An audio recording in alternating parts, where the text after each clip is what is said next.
plan. And as General Hannibal has always said, I love it when a plan comes together. I love it when a plan comes together. BMI 3000 is in the house.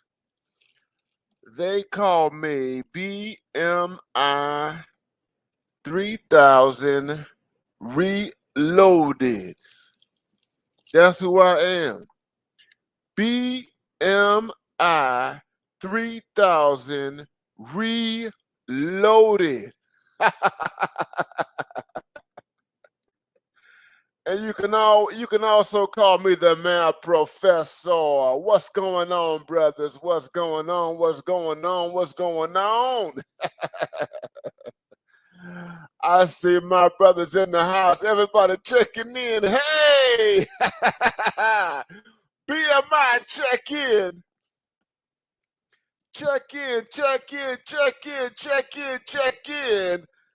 The black toxic masculinist is here. What's going on, my brother? Good to see you. Good to see you.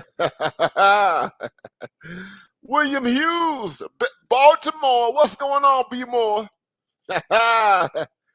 Baltimore is in his house. Yeah, what's going on? What's going on, William Hughes? We doing the doggone thing, man. Man, we got the Passport OG in the house. The Passport OG is in his house. What's going on? What's going on? What's going on, brothers? We're going to have us an open chat tonight. We're going to talk, man. Man, we're going to talk. We're going to talk. We're going to talk. We're going to talk. Passport OG, man. Good to see you, man. If you guys have not subscribed to Passport OG, y'all need to go ahead and subscribe to Passport OG. Yeah.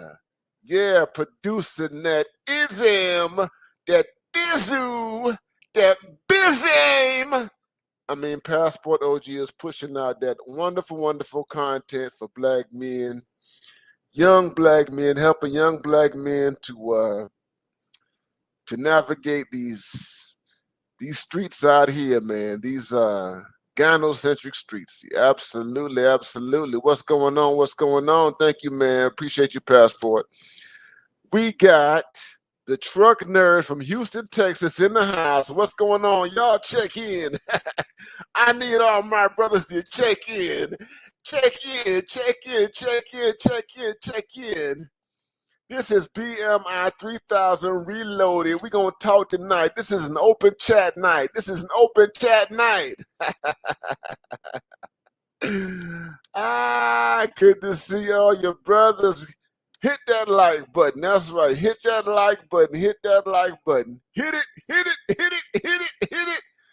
We are in the house tonight. We are in the house, man. We got every generation in the house, man. We got Gen X. We got the millennials, man. We got Gen Z. Man, we got Gen Alpha. We got all the black men from all generations up in the house, man. Y'all hit that like button.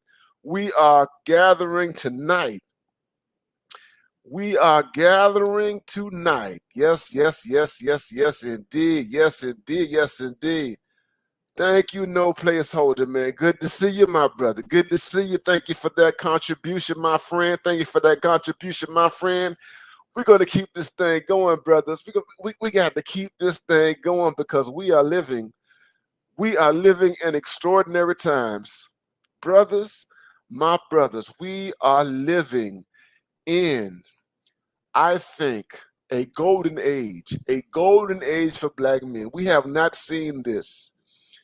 We have not seen a time like this ever.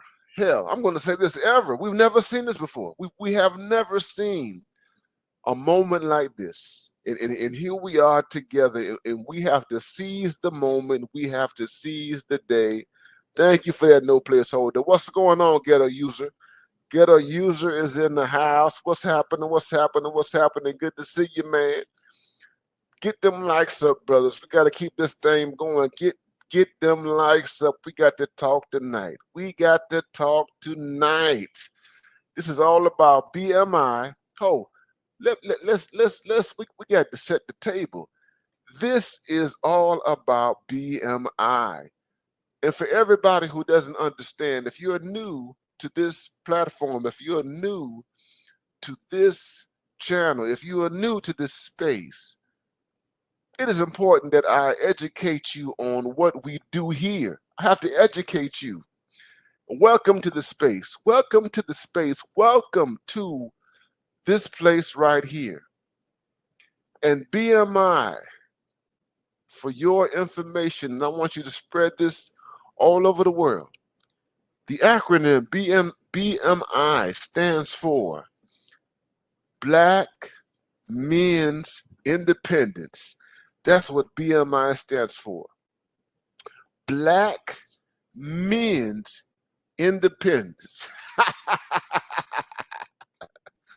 That's what it is. That's what it is. Yeah. But we don't just stop. We just don't stop with BMI. No.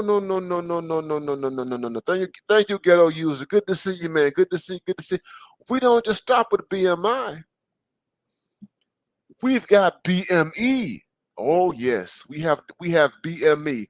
That is the other acronym, BME.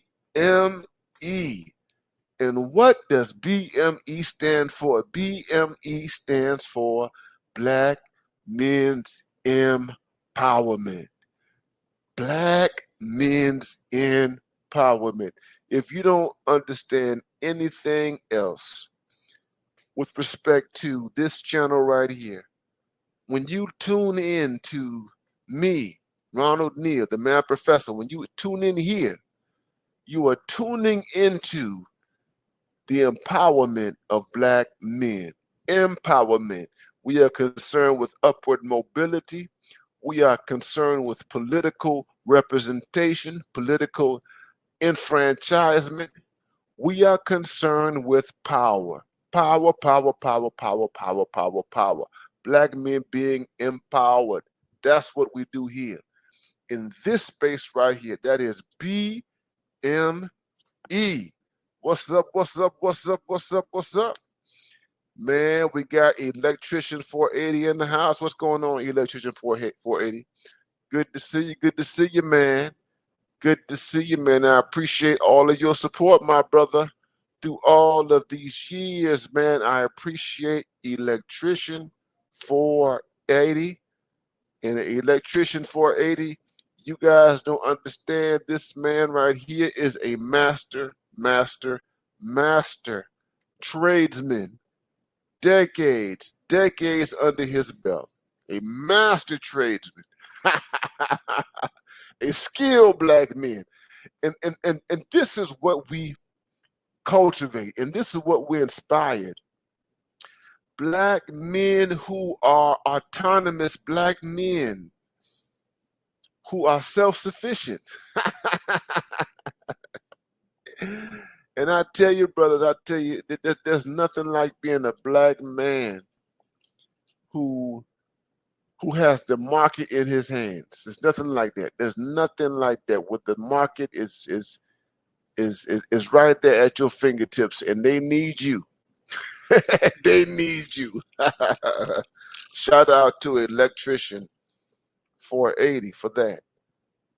And we've got Shark Sims. Good to see you, my brother. Good to see you, Shark Sims. Good to see you. Oh, I'm not done with the acronyms. So I did BMI. I did BME. Now let's go to the other acronym, which is BMA. BMA. And what is BMA? BMA is Black Men's Agency. Agency. Black men have agency. Let's break this thing down when it comes down to agency. Agency means that we Black men do not need anybody's permission. We don't need anyone's permission to move, to act, to speak, to do anything. We don't need a license from anyone. We don't have to apply for a license in order for us to live and to do what we have to do in this world. That's agency. More importantly, agency says that we are not waiting. We are not waiting around here for a savior. We are not waiting for some Christ figure to come in and intervene on our behalves. We are not waiting for some benevolent liberal to come in and take us under their wing and treat us like children. No, we are not waiting for that. We are not waiting for some human being who thinks that they're a God, who believes that they're in a position, a God-like position, who can do something to direct our futures. We are not doing that. Black Men Agency says is that we take our destinies by the reins. We take our freedom and we place it in our hands and we exercise our freedom. That's what Black Men's Agency is all about. BMA. What's going on, Dr. L? Dr. L, good to see you, man. I'm glad that you're here, man. You all signed up for Dr. L. If you guys are not a part of Dr. L's podcast, I need you guys to go ahead and subscribe to Dr. L. Dr. L has wonderful, wonderful content, thoughtful, provocative, educational content for Black men. It is done from a Black male's perspective. I appreciate Dr. L, man. Good. I'm glad that you were here, my brother. Thank you, man. Thank you for the support. You have my support. Good to see you, my brother. Y'all get them likes up. Y'all get them likes up. Y'all get them likes up. What's going on? What's going on? We got the Hawk TV in the house. We got the Hawk TV in the house. Salute to you, my brother. Salute to you, my brother. This is an open chat. I'm not gonna do a very, very long monologue tonight. I'm gonna tell you guys that you guys know I'm very long-winded. I'm not gonna do a long monologue tonight because I really want to talk to you guys. And I want to hear from you. I want to know what's going on your minds and everything like that. I will say some things to start the conversation off, but this is really for you. This is an open chat so that we can have a conversation and a structured conversation. Good to see you, man, Hawk TV. Appreciate you, man. Appreciate you. Appreciate the support, man. What's going on? We got Lee Ways in the house. What's going on? What's going on, man? Good to see you. Good to see you. Good to see you. Appreciate you, my brother. Appreciate you. Bless you, bless you, bless you, bless you, man. We got List in the house. LXST. Peace to you, my brother. Glad that you're here. Glad that you were here, my brother. Glad that you were here, man. Peace to you, peace to you, peace to you, peace to you. What's going on, brothers, man? Man, there's so much going on here, man. I was watching TD Hip Hop Media. That's my man right there, man. I'm going to give a shout out to TD Hip Hop Media. Y'all know Ted DeLermy. He's been putting it down for some time here on YouTube, man. And in his channel, he doesn't brand himself as a Black man's channel, but I regard him as a Black man's channel. And he does good work, good news, and what have you. And I was watching just a recent installment on his channel where he was talking about Jasmine Crockett. You all know Jasmine, Jazzy J. well, Jazzy C, whatever her name is, Jasmine Crockett. You know, she is a piece of work. Jasmine Crockett is a piece of work, and Jasmine Crockett is the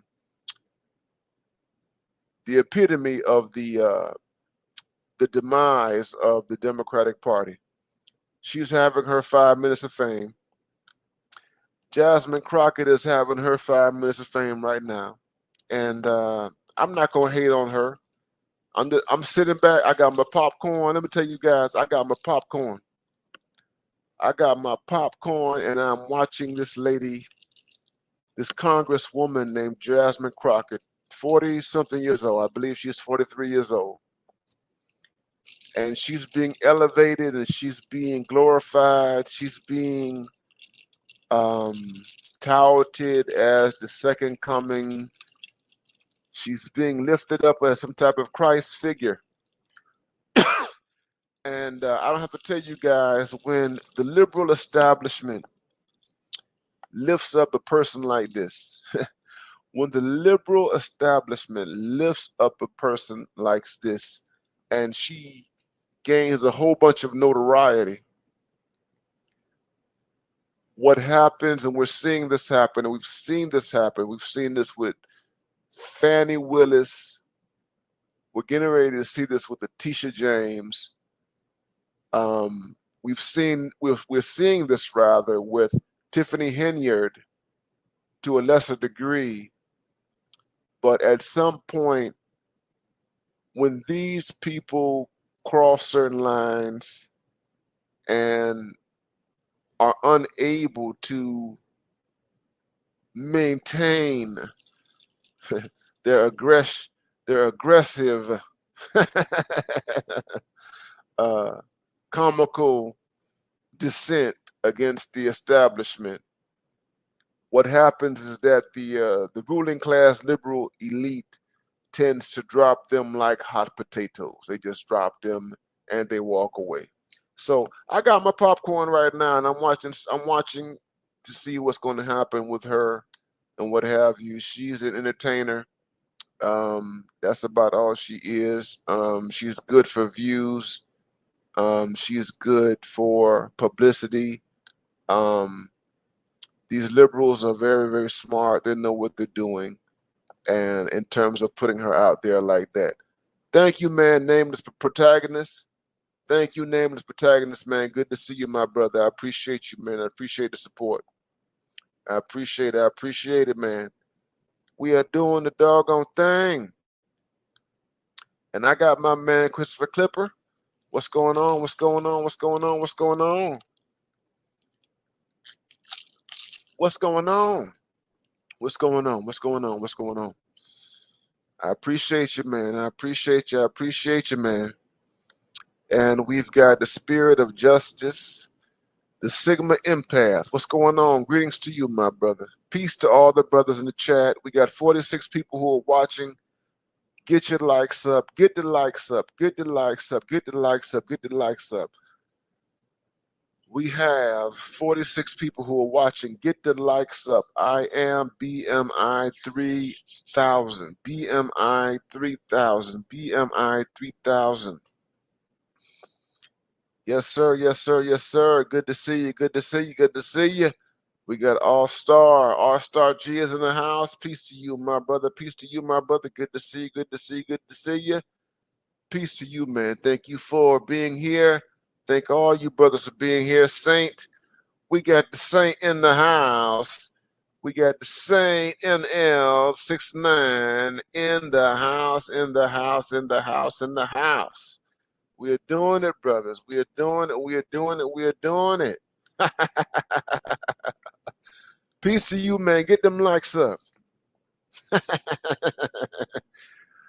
You know what? I'm going to start with Jasmine Crockett. I love it, brothers. And what I want you guys to do, my guys, I mean, take your notes and you watch and everything like that. This is a very, very interesting scenario because the algorithm is pushing her. The algorithm is pushing her. She's not doing it by herself. And I'm going to tell you what I think about this. So you have liberals who are cowards. They're cowards. I'm going to say this. There are liberals in the Democratic Party. They're just cowards. And what do I mean by that?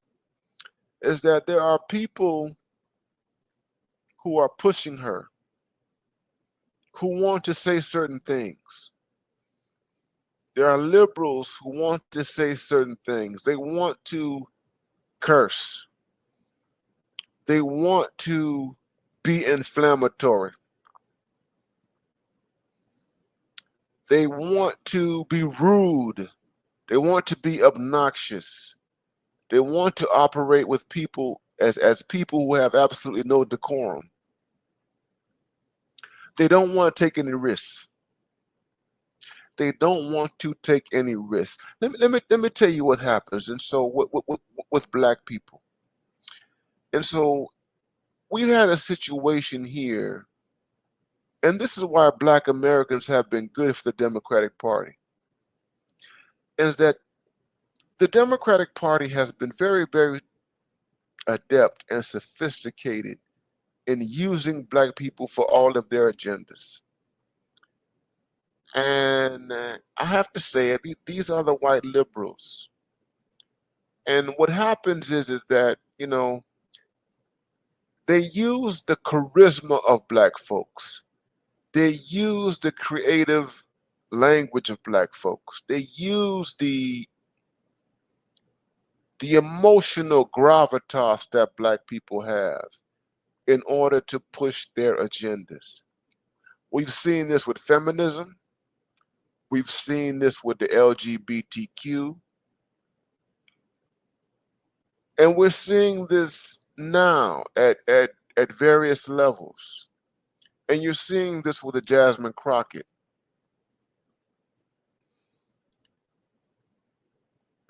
These liberals know how to exploit us. I'm looking at Claude Anderson. Claude Anderson, you all know Claude Anderson. Claude Anderson famously wrote a book in the early 1990s called Black Labor, White Wealth. Black Labor, White Wealth. This is famously, he wrote this book back in the 1990s. The first edition came out, I believe, in 1993. I have the book right here. And Claude Anderson basically broke it down when it comes down to the material situation of the white ruling class versus the material situation of black people. And he went all the way back to slavery. He went into slavery. Claude Anderson went into segregation, and he even went into the contemporary period right now, where black Americans have been strategically used by the white ruling class in order to elevate the interests of the white ruling class. Claude Anderson talked about that. But not only did Claude Anderson talk about that, Claude Anderson was not the only person who did that. The father of critical race theory, the father who is not that much far from Claude Anderson in terms of generations. He died a long time ago, Derek Bell. Derek Bell was the father of critical race theory. And Derek Bell said something a long time ago. And he said that whites are only interested in black progress when black progress benefits white Americans. That is that you will have white people in this country who will support policies or laws that open up opportunities for black people, as long as whites are the main beneficiaries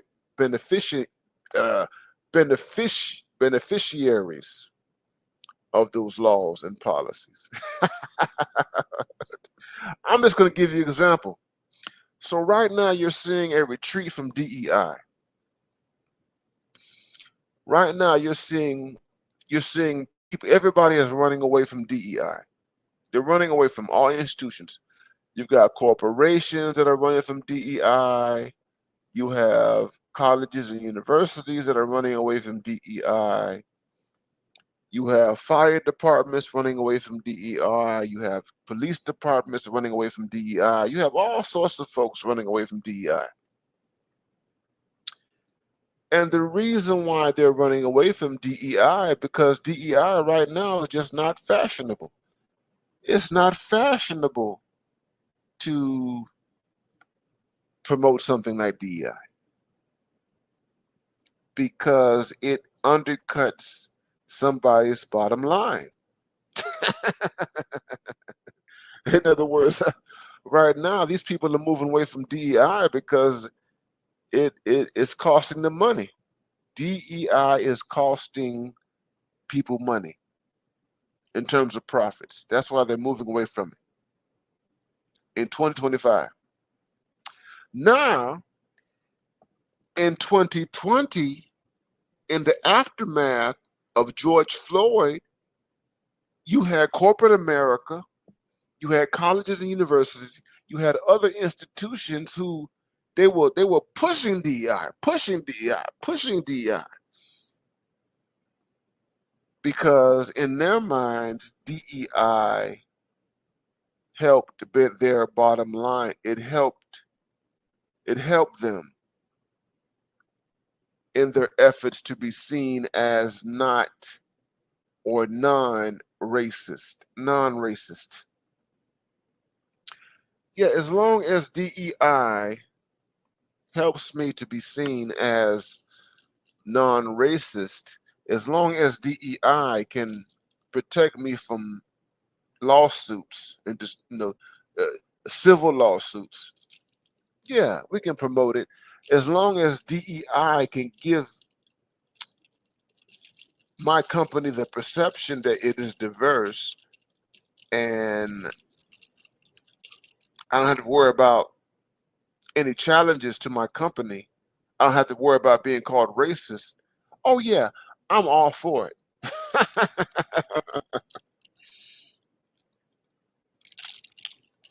As long as I can use DEI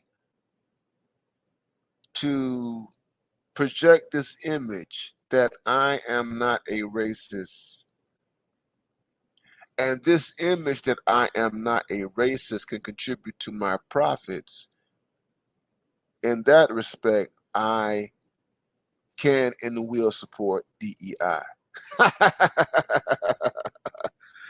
That's when DEI, that's when DEI was fashionable 4 years ago. But now DEI isn't a liability. DEI is a liability. Yeah. DEI is a liability because now DEI is used as evidence of some kind of reverse racism. Discrimination in reverse. It is an abomination. It goes against the idea of meritocracy. But we have to go even further because DEI is not just about race. DEI is about gender. It is about sexuality. Oh, yeah, it is about difference. We got my man, Machismo TV in the house. What's going on, Machismo? Good to see you, my brother. If you guys have not subscribed to my friends at Machismo TV, I need y'all to go ahead and subscribe to Machismo TV. We have done so much with so little for so long. This is the motto of Machismo TV. We have done so much with so little for so long. You're talking about produce miracles. Miracle after miracle after miracle after miracle after miracle. We know what it means to live with our backs up against the wall and still rise up as kings. That's Machismo TV. What's going on? What's going on? So Jasmine Crockett, y'all pay attention to her. Yeah, Jasmine Crockett. Fannie Willis. Fannie Willis. Oh Fannie, oh Fannie, oh Fannie. Fannie Willis, she gambled. She gambled. She put herself out there as the superwoman. And this is what Jasmine Crockett is doing. She's putting herself out there as some type of superwoman. And she thinks that there's going to be some type of payoff in the end. That's the thing. Jasmine Crockett thinks there's going to be some type of payoff in the end. I think differently. I think that her 5 minutes of fame, they're going to expire real soon. But Fannie Willis thought that she would be able to do the impossible. And then you have Letitia James in New York City, in the state of New York, rather, because she's the Attorney General in New York, the state of New York. And she campaigned on putting Donald Trump, the current president of the United States of America right now, number 47, she campaigned on putting that man in jail. And guess who's in the White House right now? Guess who's in the White House right now? And I'm gonna tell you, these people don't have. Donald Trump does not have a short memory. They asked Donald Trump. They said, Donald Trump, are you going to get back on your opposition? Are you going to exact revenge on the people who came against you? And Donald Trump was very, very diplomatic, and he was like, I'm not even thinking about that. I'm not even going to go that route.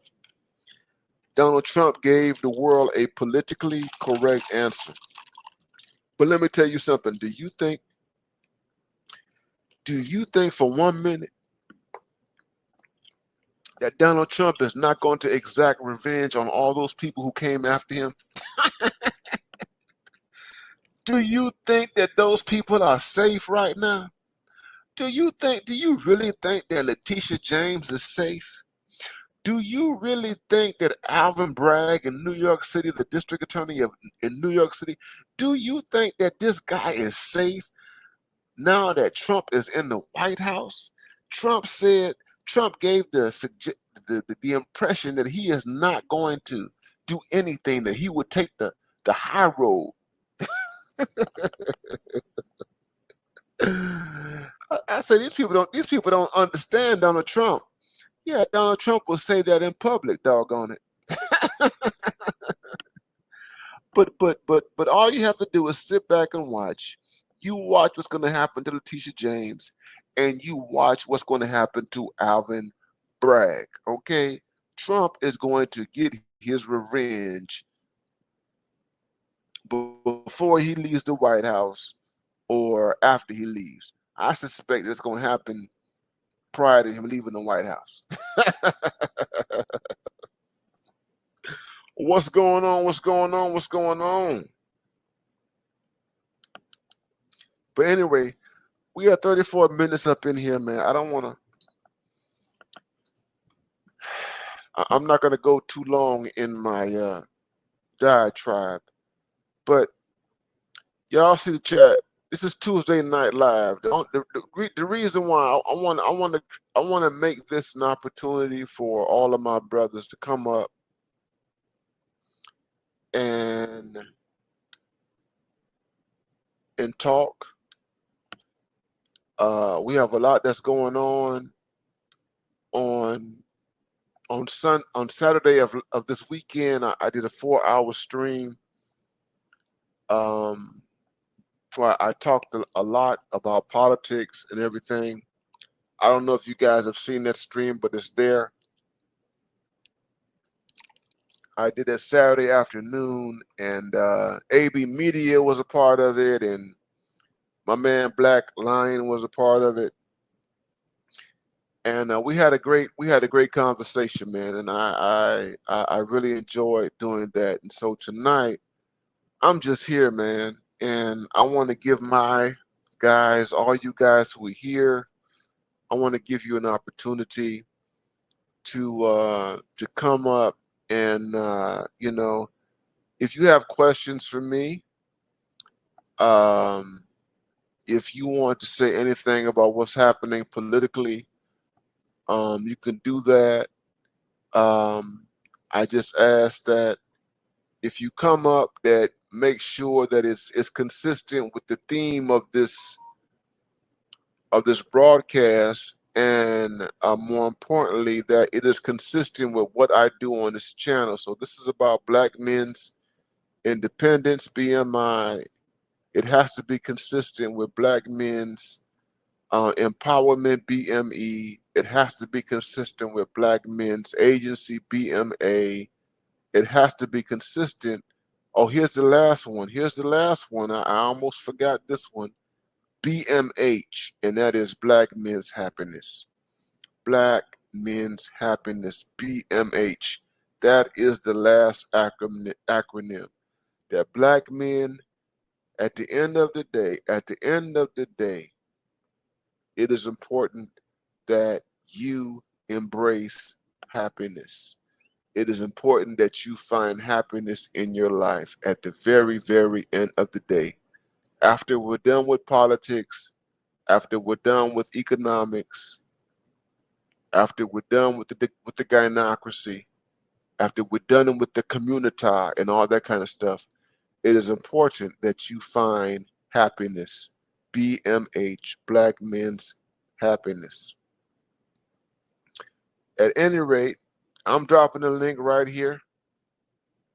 The link is in the chat. If you want to come up, all I ask is that you be identifiable. If you guys are identifiable, I don't want to bring up any trolls on my chat. If I can't identify you, I'm not bringing you up. No trolls, no ghosts or anything like that. I'm going to bring you up, and you can chime in. You can ask me whatever questions that you want to ask or what have you. I welcome that. It is up to you. But I have to be able to identify who you are before I bring you up and what have you. So you're more than welcome. And the link is in the chat right now. I've got the link right there. Y'all see the thumbnail? The thumbnail says talk to me. I got that thumbnail from the movie. I don't know if y'all saw that movie years ago. It came out years and years ago in the second part of the 2000s. Don Cheadle, based on a true story of a radio personality. So I'm opening up the floor to all you, any guys who want to come up, you want to hear, you want to talk. I'm here. This is an open chat. This is Tuesday Night Live. This is Tuesday Night Live. What's going on, Blood Boiling? Good to see you, man. What's going on, Blood Boiling? What's going on? Good to see you, my brother. Good to see you. This is Tuesday Night Live. Tuesday Night Live. Tuesday Night Live. I'm I'm inspired by BGS Ibmore. You know, BGS does his thing. Ask me anything. Ask me anything. That's BGS Ibmore. Ask me anything.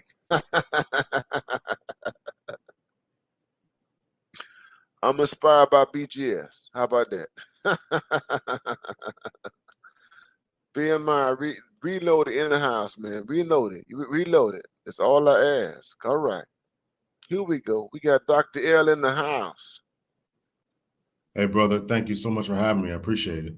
Oh man, I appreciate you, my brother. Thank you for your content, your work, your everything that you're doing, man. I appreciate you, man. I'm glad that you're here, man. Listen, man, the floor is yours. I'm listening, man. Talk to us.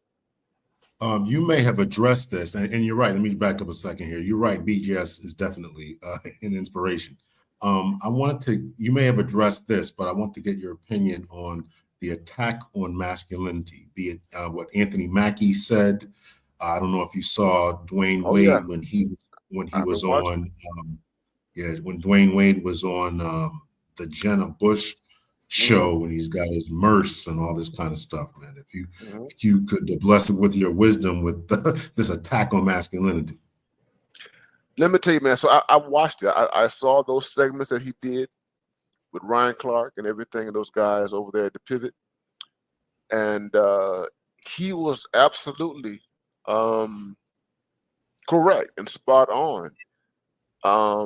Now the thing about Mackey, and I want you guys to listen. So Mackey, and Mackey is very incisive because he gave it a time period. He said over the past 20 years, and I'm going to say that it's longer than that. Mackey said over the past 20 years we've had this attack on masculinity, or what have you. This attack on masculinity has been around for at minimum 40 years, not just 20 years, at minimum. Okay, and it's been a concerted effort on the part of academia, on the part of mass media, including Hollywood, on the part of the political establishment, and public education. You know, and Anthony Mackie made. Here's the thing about Anthony Mackie. Well, he didn't do this, but he talked about masculinity in a general kind of way. But we have to go deeper. This attack on masculinity has a black male component to it. And we cannot ignore that. We can't get around that. And that so black men and black boys, we are canaries in the coal mine. And we have been the avatars for decades and decades and decades, at least for the liberals and for the feminists, for all of the worst manifestations of masculinity. And and what Mackie was really getting at, and I'm gonna say this. So we're in 2025, and I would say, yeah, starting around 2010 is during the Obama era. It was during the Obama era that there was an amplification with respect to the demonization of masculinity. I would say 20, and you really began to see it around 2010, 2011. And I will say this, and just to be in full disclosure, that's when I began publishing on masculinity, because I was seeing it, because we were being hit, we were being assaulted in a very, very deep and vociferous way from the feminists and from the liberals and from media. This is before Trayvon Martin. But if you look at before Trayvon Martin, we were being assaulted in crazy ways. So Anthony Mackie was right. He was absolutely right. There was only so much I would say about Anthony Mackie. There was only so much that he could say on that podcast. And additionally, there's only so much that he could say as an actor, as somebody who was in Hollywood. And I would go further in to say that he was empowered to say some of that stuff because now he is in a place in his career where he's an established actor, where he has some leverage that enables him to say that type of stuff. So we talk about Captain America and all that kind of stuff. In the world that I'm in academia, we call it tenure. That is, he has a level of tenure, longevity, and security where he can say things that would not completely destroy his career. You follow what I'm saying? Yeah, I got you, brother. Absolutely. Absolutely. Yeah. What do you think? Talk to me. I'm listening to you. Oh man, I definitely agree with your assessment about it. I was in a very masculine job at the time, 2010. I was a police officer, so I mean, we Oh kind my of God, yes. Yeah, Oh we brushed Lord. that stuff off. But I can definitely see the issues and the problems that have risen out of that. You know, I was raising my sons at the time and wanted them to be strong protectors, providers, try to give them a good masculine presence. And you're absolutely right that, you know, Black men have been the canary in the coal mine. I often think about the Malcolm X eulogy in which it was said that, you know, it was Malcolm who gave Black men back their masculinity. You know, we had been stripped of, you know, the right to carry firearms and possess dogs, all means of self-defense. So, you know, we come along and here comes Malcolm, and then here comes other, you know, masculine presence, be it the NFL, et cetera, rap music. And then it's all of a sudden, it's not cool to be masculine anymore. right when we get the right to do it. You know, so that's an interesting phenomenon to me. And again, you know, this I don't know if you saw it, but the Dwayne Wade was on these different shows. Now let me ask you a question, man, because you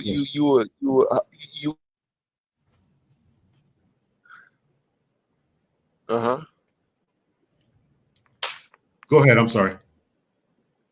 Hold on. Can you hear me? Yes, sir. I can hear you. Can you hear me? Yes, I can hear you. Okay. Yeah, your mute was on. So let me ask you this: How long are you still in law enforcement, or how long were you in law enforcement? I retired a few years back. I was in there for 24 years. Oh my God! So I'm talking to a vet. Let me ask you this, man. This is a good conversation right here. So, law enforcement. I want to ask you a question about authority, Black male authority. And this goes to the masculinity and everything. Is there an issue? Did you see in the decades that you were in law enforcement, did you see anything strange, unusual about the way in which people, and I would say specifically, and I guess you would, you know, dealing with Black folks or whatever, and how they responded to a Black man in a position of authority?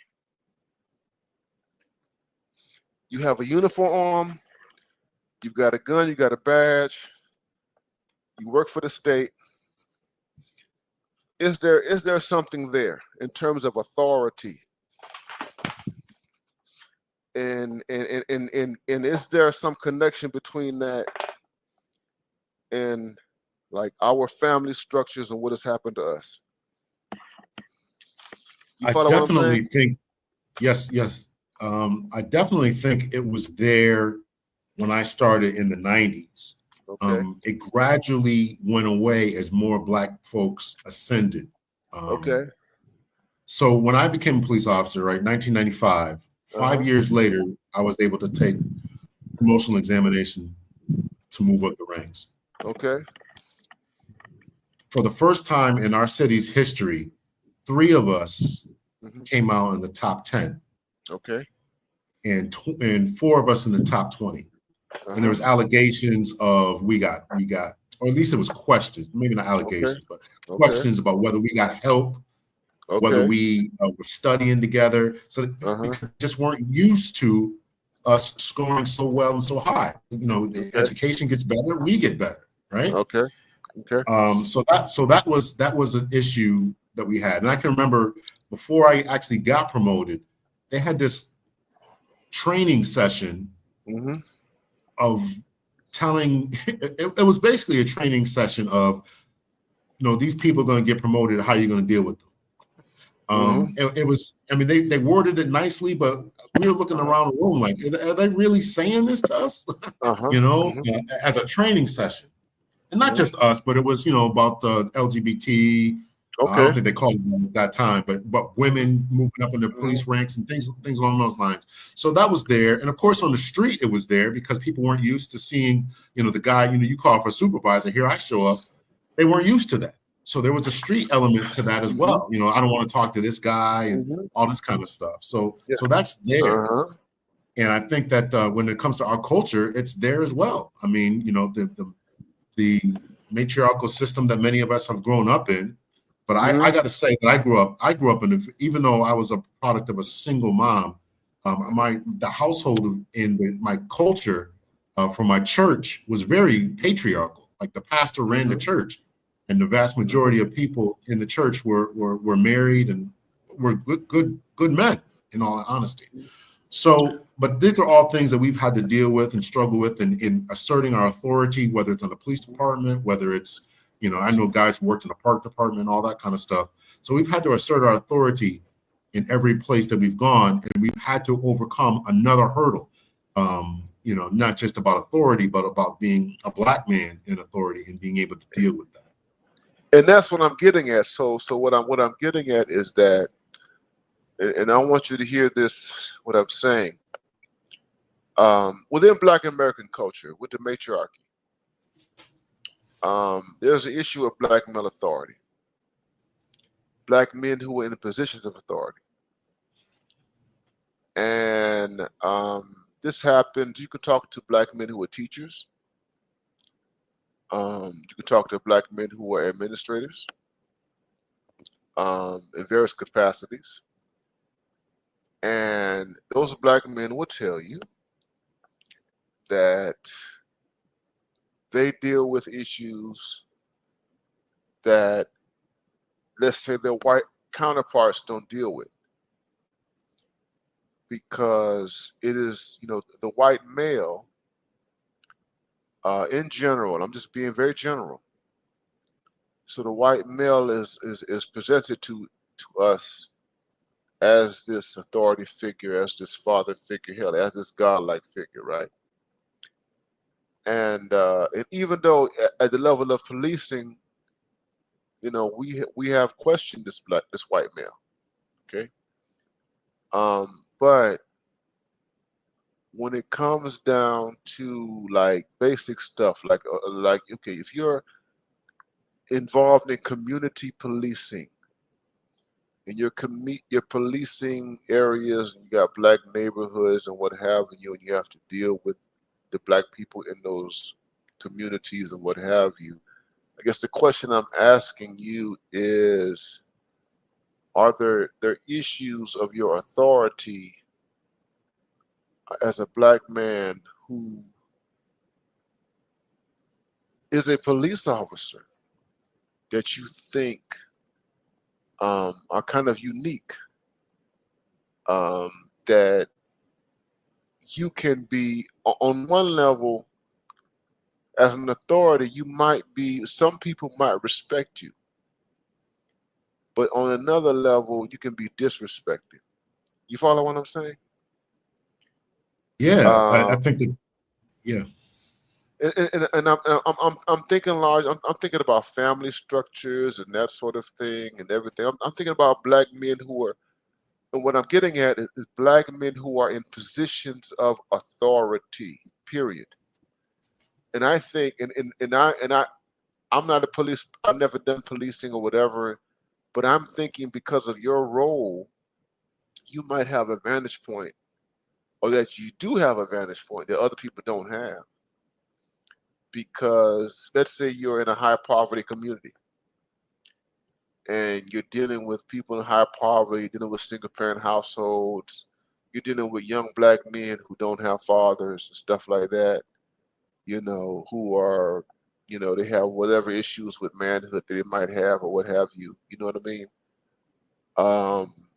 I guess what I'm getting at is that, is there something that is unique to the black male experience that that we need to really talk about? You know what I'm saying? In terms of black male authority. I saw your interview that you had with Diane Stewart, and I commented on your page. And with Afro American women, you just have, and I don't know if it's, I would say that it's, well, we know it's across, it's a lot, we see this for a lot of women, but I'm wondering, as someone, if you got a badge and a gun, do you have to deal with the gynocracy? Are you having to deal? Do you follow what I'm saying? Yeah. I'm going to be honest. I've never experienced that. I think Okay, that that's good. That's I good. yeah, I think that the environment that I grew up in was very patriarchal. And I grew up in church, so I didn't see a lot of stuff. Now, when I became a police officer, I'm in the homes of people, and I see how men are being treated.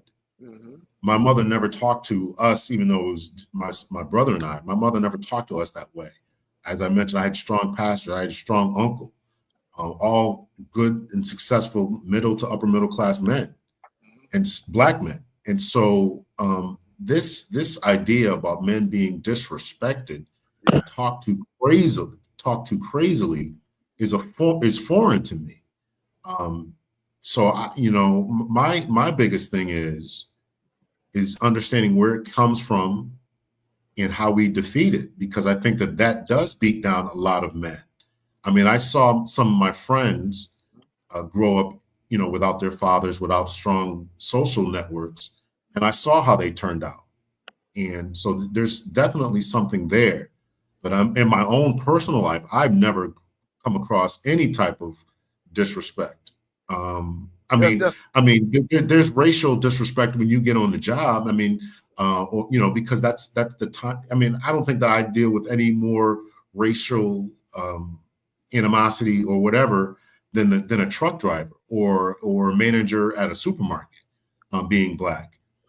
So I but think that we got to but deal with that. but what I'm getting at. So just for clarification. So when you did policing on the ground, like on the ground, I mean, were you mainly policing like black areas, like lower income people and stuff like that? That's what I want to get at. Yeah, Who were you policing? I was policing. I policed it all: the upper affluent areas of my city, as well as the ghetto areas. Okay, so Those here's areas, when I went to them, I mean, they were just disrespectful. Period. I can't say whether they that's were that. disrespectful. I can't say whether they were disrespectful towards me because I'm black in uniform. I mean, somebody would say that. This guy's a sellout. They say it from 50 feet away. But so that came from men and women. But as far as a woman disrespecting me because I'm a man, or I'm a black man, I can't say I ever really experienced that. Yeah, and that's kind of what I'm getting at. So, like, if you're talking about the ghetto area, what I'm getting at here is, okay, let's say you're policing the ghetto areas. You're dealing with men and women, and you're dealing with communities where the black male presence as an authority has been diminished. Okay, what I'm asking you is that, did you find that you were dealing with something that was very, very different? Okay, as a man who grew up in a patriarchal situation, who was raised in the patriarchal way. So you're a patriarchal, you have this orientation, and then you go into this ghetto low income situation where fathers have been basically erased, or father authority also has been erased.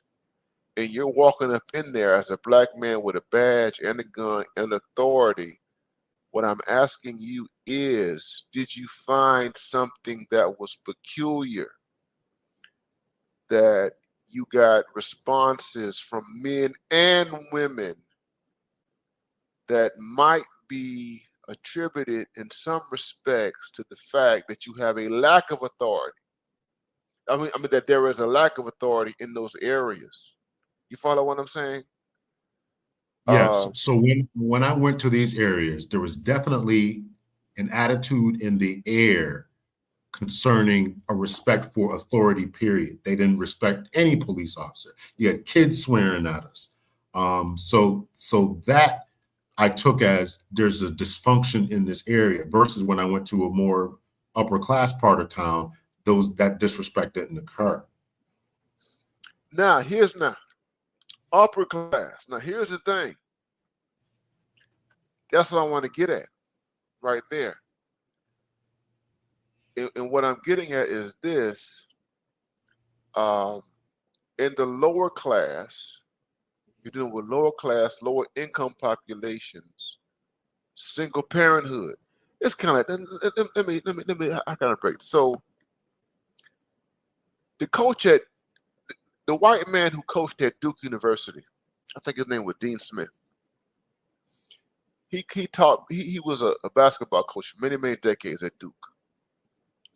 And you know, Duke is, I'm in North Carolina. And Dean Smith was on the record by saying that there were certain type of black males that he recruited to Duke. So Duke was notorious for Duke recruiting from middle class, upper middle class households. Most of the basketball players who came out of Duke, those guys did not come from the hood. Mike Krzyzewski, you're talking about. Duke was Mike Krzyzewski. Yeah, yeah. So, and Dean was Dean in North Carolina? Dean was at North Carolina. North Carolina, okay. You had Duke, you had North Carolina. You had both of these players. But you had Dean Smith, because he coached Michael Jordan. And what was said was the black males, and Deion Sanders went on this. Deion Sanders hinted at some of this stuff. And Deion Sanders, he caught a lot of flack for this when he said this. But basically what Dean was like, the black males who grew up in two-parent households were easier to coach than the black males who did not grow up in a two-parent household. Basically, the ones who had fathers. Deion Sanders was like, okay, if I want a quarterback to lead a team or what have you, I'm going to look at the family background. And typically, the quarterback who is the leader is the one who comes from a two-parent household. Now, this is not scientific. It's not scientific. But this was his perception as a coach and everything like that, and his own experience. And what he said, he made a distinction. He said, like, if I want defensive linemen, if I want hardcore defensive linemen, people who are going to, sack quarterbacks and all that kind of stuff, I'm going to go for those guys who grew up without daddies. Because they have a certain type of rawness and aggression that comes with them that you don't find with guys who grew up with two parents. Okay? But when it came down to what they call the skill positions, the highly skilled positions, he wanted to go with the ones who came from those backgrounds, two parents. And what I'm asking you, basically, when you're doing community policing in lower income areas, are you dealing with a situation that the disrespect for authority? Here's the thing.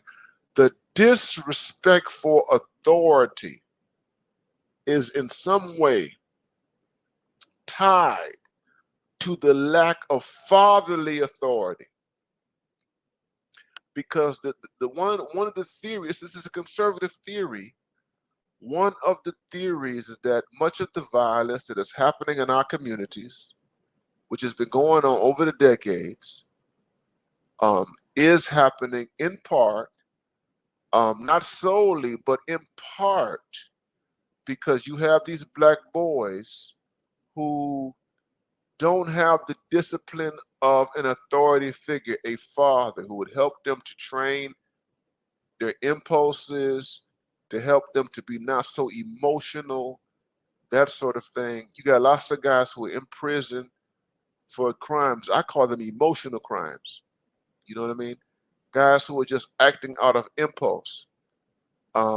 They get into altercation with somebody that they don't know how to engage in conflict resolution, and they wind up getting these long sentences at young ages,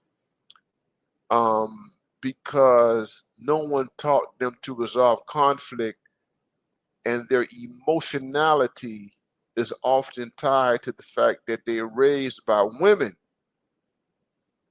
who are driven by emotion. So I hope I'm trying to describe to you what I'm getting at right here. So I'm asking you as someone who did policing, because the way I see it, a police officer is an authority figure, and you have to deal with and the authority. The authority stuff does not exist in a vacuum. And Right. I'm No, I one. definitely. Yeah, go ahead. No, I definitely understand, and I agree that in the lower income areas there is a disrespect for authority. Period, and I've seen it for myself, just in being in those areas. I've seen it in teach being well, I wasn't a teacher, but I saw it in schools when we had to go arrest some kids, or we would call the school to deal with 7 and 8 year olds who are out of control. People would call 911 at 6, 7 o'clock in the morning because their kid didn't want to go to school. So I dealt with all that type of stuff and saw it. So I agree that the lack of access to resources, and also the lack of strong parental figures, and particularly fathers, is problematic. It creates problems for the school system. And I always say I address schools a lot in my work, not because I was a school teacher, particularly in K through 12 education, but I know that if you don't get these kids under control in K through 12, they'll be under control in the prison system. Yeah. So that has always been my philosophy, and they just have a lack of respect for all these individuals.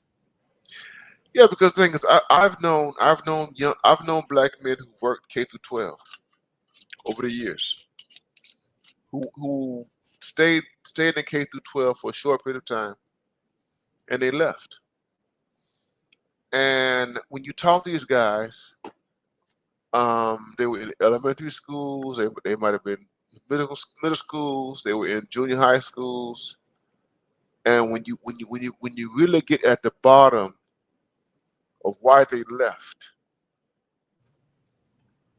much of it had to do with the fact that they were black men in these situations, and that the vast majority of teachers have a population of,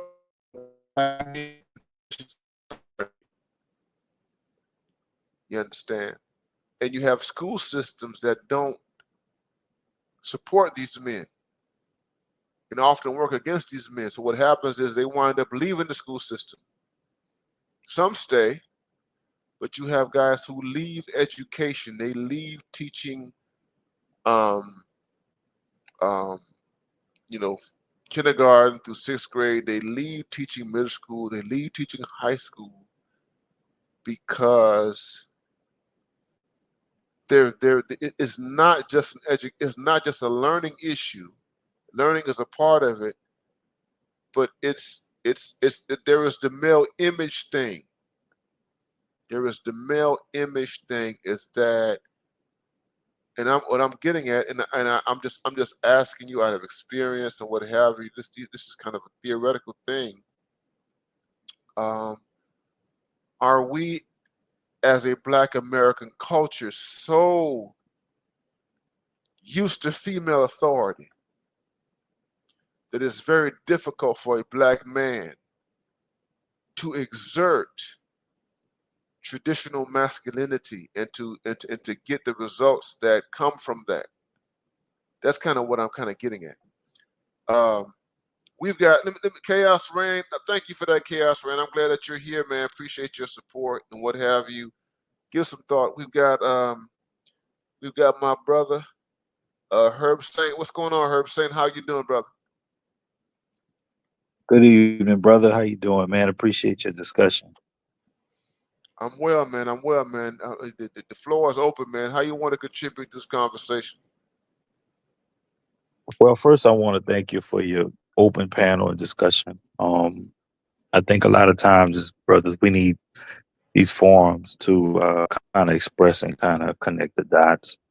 Your guest, I didn't catch where he's worked from, but I do too work in public safety, and everything you kind of hit on, brother, I have experienced also. One thing I can attest to is that there is a level of virulence Mhm. in our community that's can't be controlled. There is no presence of authority uh, in these structures, and I see it a lot in a lot of homes I go to. It's very disturbing to witness, especially when you come from, like your guest said, a more of a patriarchal structure. Mhm. You know what the solution is, but there's nothing you can really do about it in that particular situation. And what really hurts and what really aches is to see the victims, which are the kids Mhm. in that structure, who will inevitably be a victim of some sort. Mhm. Mhm. Mhm. And that's what I'm getting at. So the same thing is, I'm talking about the gynocracy. We have a gynocracy. So, um, Dr. L is one of the few Black men in this country in recent history who has grown up. Like me personally, I'm gonna put it like this. I'm the product of a single parent household. Me personally, okay. But although I grew up in a single parent household, I had a mixed experience because my father wasn't there, but there were men around. I had coaches. I played in sports. I played football. I was a wrestler. Um, I saw men who were married. You know what I mean? Um, it wasn't in my household. I grew up as an only child and everything like that. So I had some semblance of respect in terms of male authority. And in my lifetime, even coming up, when I was in a place where I was going reckless or whatever and out of bounds, it was the male presence, male intervention that made a difference in my life. You understand? And this happened. It had nothing to do with me seeking men out or whatever. It was just circumstances or whatever. You know what I mean? And what I'm getting at is that we're in 2025, and I'm watching a whole new generation of young men. I'm living in North Carolina, and I'm seeing stories. I've been seeing this for some time now, within recent years, of young guys. They're going to prison. You got. I just saw a story of a guy who 19 years old right now. He just been sentenced to 25 years in prison. for a crime that he committed when he was 15. And he killed another black male. So he had a 15-year-old who killed another 15-year-old 4 years ago. So it took him 4 years, for him to go to trial and get adjudicated and get sentenced. And now he's been sentenced 25 years in prison. And I see these stories all the time. And typically what happens is that you got, when it's time for them to get sentenced, you got the mama there, and you got, all these women crying, everything like that, pleading at the mercy of the judge and stuff like that, and everything like that. And it's too late. And you don't know where the father is. The father could be in prison. The father could be on the streets. He could be on drugs. Anything. And there are a lot of extraneous factors that are involved in all that. But what I'm getting at, and that's why I was asking Dr. L, because he has this long history in law enforcement. I'm like, do we have issues? That's the core. Do we have deep issues with male authority? And where do we see that? And when I see police officers, and I thought about this, and I'm glad that he is here rather, because I'm like, do police officers deal with this? Because I'm going to be honest with you, I'm an educator. I've been teaching college for over 20 years, okay? I've taught in a predominantly black school. I'm teaching right now in a predominantly white school, okay? And I see the differences. I see the sameness. I see all of it. You understand? I think that the male presence in the black community that perhaps has authority that is not questioned is maybe the black pastor, the black minister. And I'm asking myself, outside of the black minister or the pastor, are black men in positions of authority dealing with this stuff when they're dealing with black people and they're dealing with black children and black youth? Does that make any sense to you guys? Yeah, it makes sense to me. I don't think so. I don't think I can't speak for anyone else, but I don't think that was my experience. You walk into outside of general disrespect for authority, period. I'm making a distinction.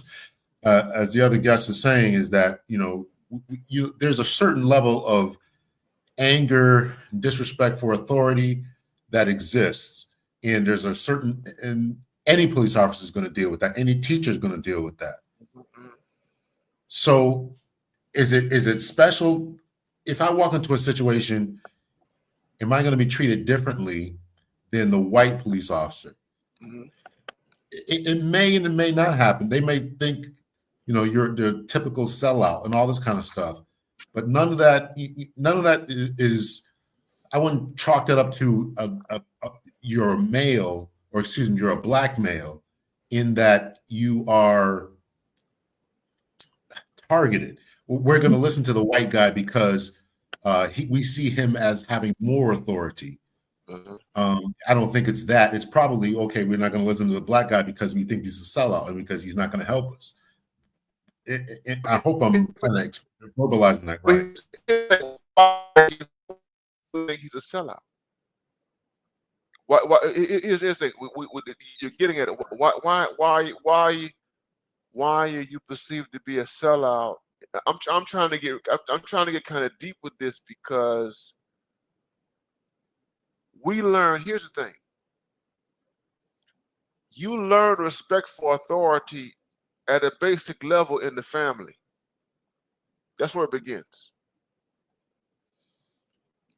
It begins with the family. It begins with mother, father, family structure, that sort of thing. And it carries over into other areas of life, other areas of culture, and what have you.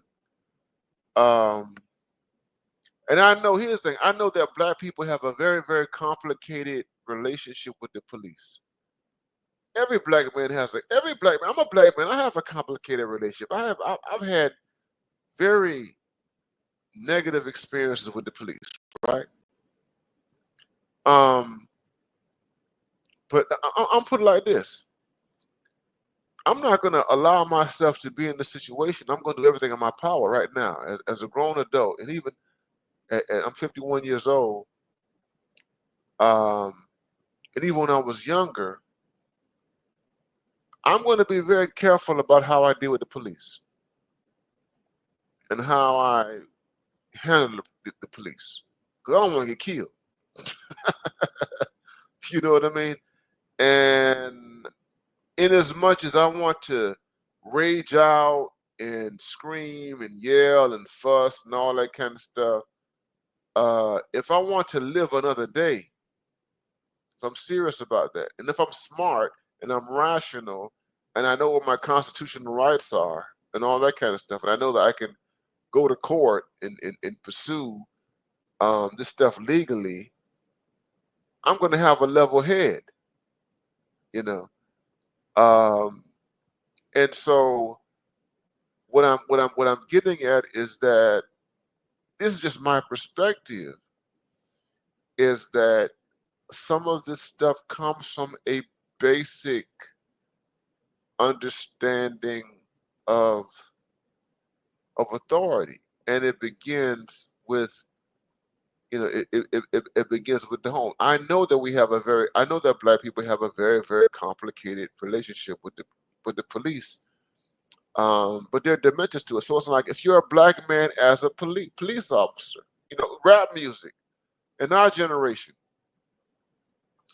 you know, you had Ice Cube, KRS-One, people like that, you know, singing about black cops and how black cops are sellouts and all that kind of stuff. You know what I mean? And I get it. I understand. But as you get older, you have to have a more sophisticated understanding of things. You know what I'm saying? You cannot be. Here's the thing: a black person cannot live in a constant state of rebellion against the police. I'm going to put it like that. And what I'm saying right now might cause people to call me a sellout or a coon or Uncle Tom or what have you.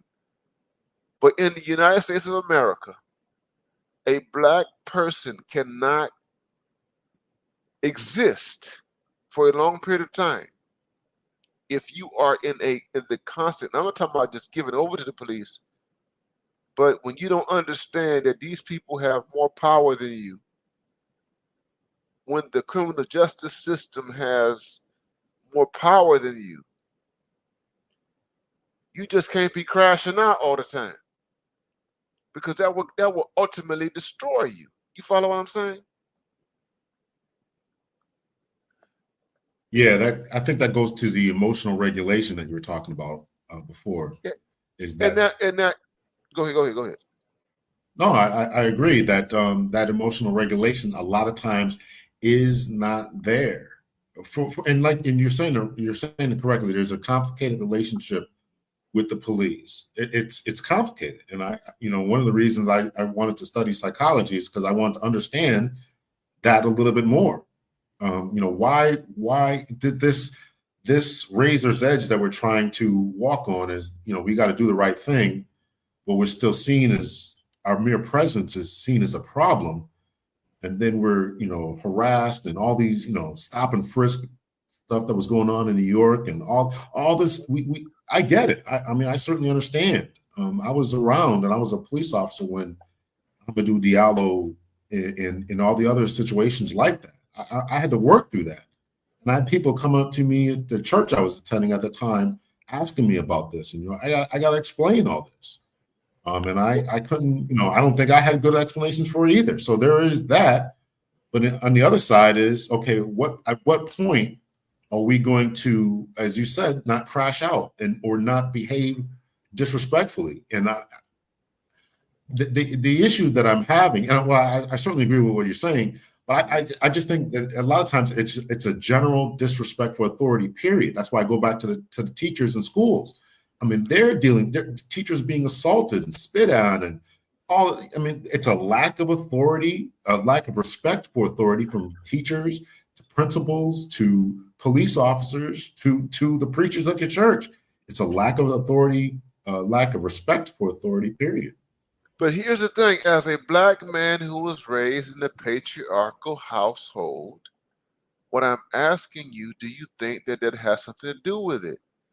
That you have so many children, generations who grow up in a situation where there is no patriarchal authority figure in the household, okay?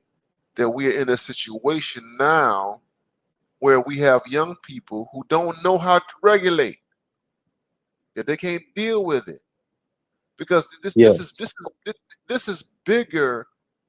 My thing is that this is bigger than the state. So we can change laws all we want. We can change laws. We can remove government all we want. But this disrespect for authority that's within black society, that has to be dealt with internally. And what I'm saying is that if you have a culture, is there some relationship for the disrespect of authority? Is there some relationship between that and the absence of male figures in authority in these communities? This is the argument that the conservatives have been making for decades and decades and decades. The conservatives have made this argument. Their argument is that the lack of respect for authority, and even now, people are talking about, there's a, with the red pill and all this kind of stuff, and there's some show I may or may not watch it. There's a new series on Netflix called Adolescence. It has to do with the United Kingdom and stuff like that. You have a boy crisis. There's a boy crisis in this country. There's a young man crisis in this country. Yes, Dr. Neil. Yes, sir. And You the do. question, and I'm getting to this. Let's bring us up to date. There is a boy crisis. There is a male crisis in this country. And the question is, what is at the heart of this? And this is what this society has to deal with. What is at the heart of this crisis? And there are people who are tiptoeing around there. I'm put it like this, not people. Conservatives don't tiptoe around it. Conservatives will say that it's the lack of fathers. Conservatives will say explicitly, with no ambiguity whatsoever, that the fact that you have young men who are growing up in households where there is no fatherly authority is contributing to this problem. The liberals, they don't want to go there. The liberals and the leftists, they don't want to say the lack of fathers. They want to talk about economic inequality. They want to talk about a whole bunch of things other than the absence of male figures, authority figures regulating these young boys. You got a whole bunch of boys who are out of control. Now, I'm going to say a bunch of them, but you have a population of boys who are out of control. And the question is, why are they out of control? The conservative response is no fathers, no father authority, no male figures. They're being raised by women. That's what they're saying. Basically, they're being raised by women. And when the liberals hear this and the leftists hear this, they go crazy. Because the last thing that the leftists and the liberals want to do is to attribute this problem to women not cooperating with men, to women who have deprived their boys of male authorities. That's kind of what I'm getting at.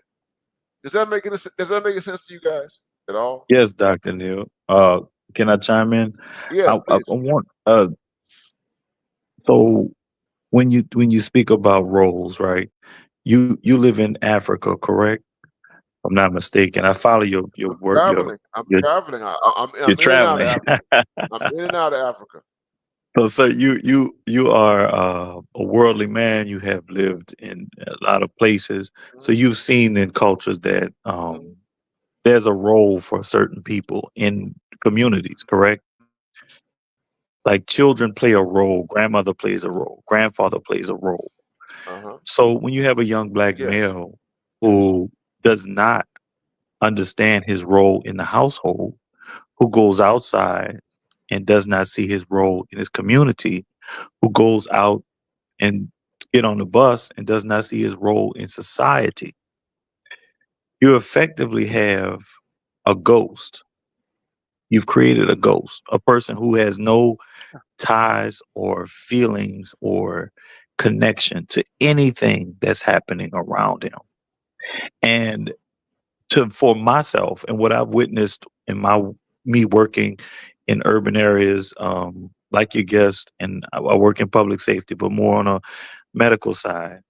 I have to say that um, what I see is just a, a population of, especially men, young males, who are disconnected from everything around them. And so, what now you have is them creating their own uh, There you, world. there you go.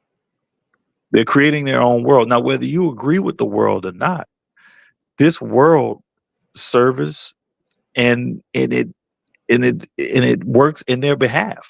Whether you agree with it morally or however, it works for them. And this is what I see, Dr. Neil.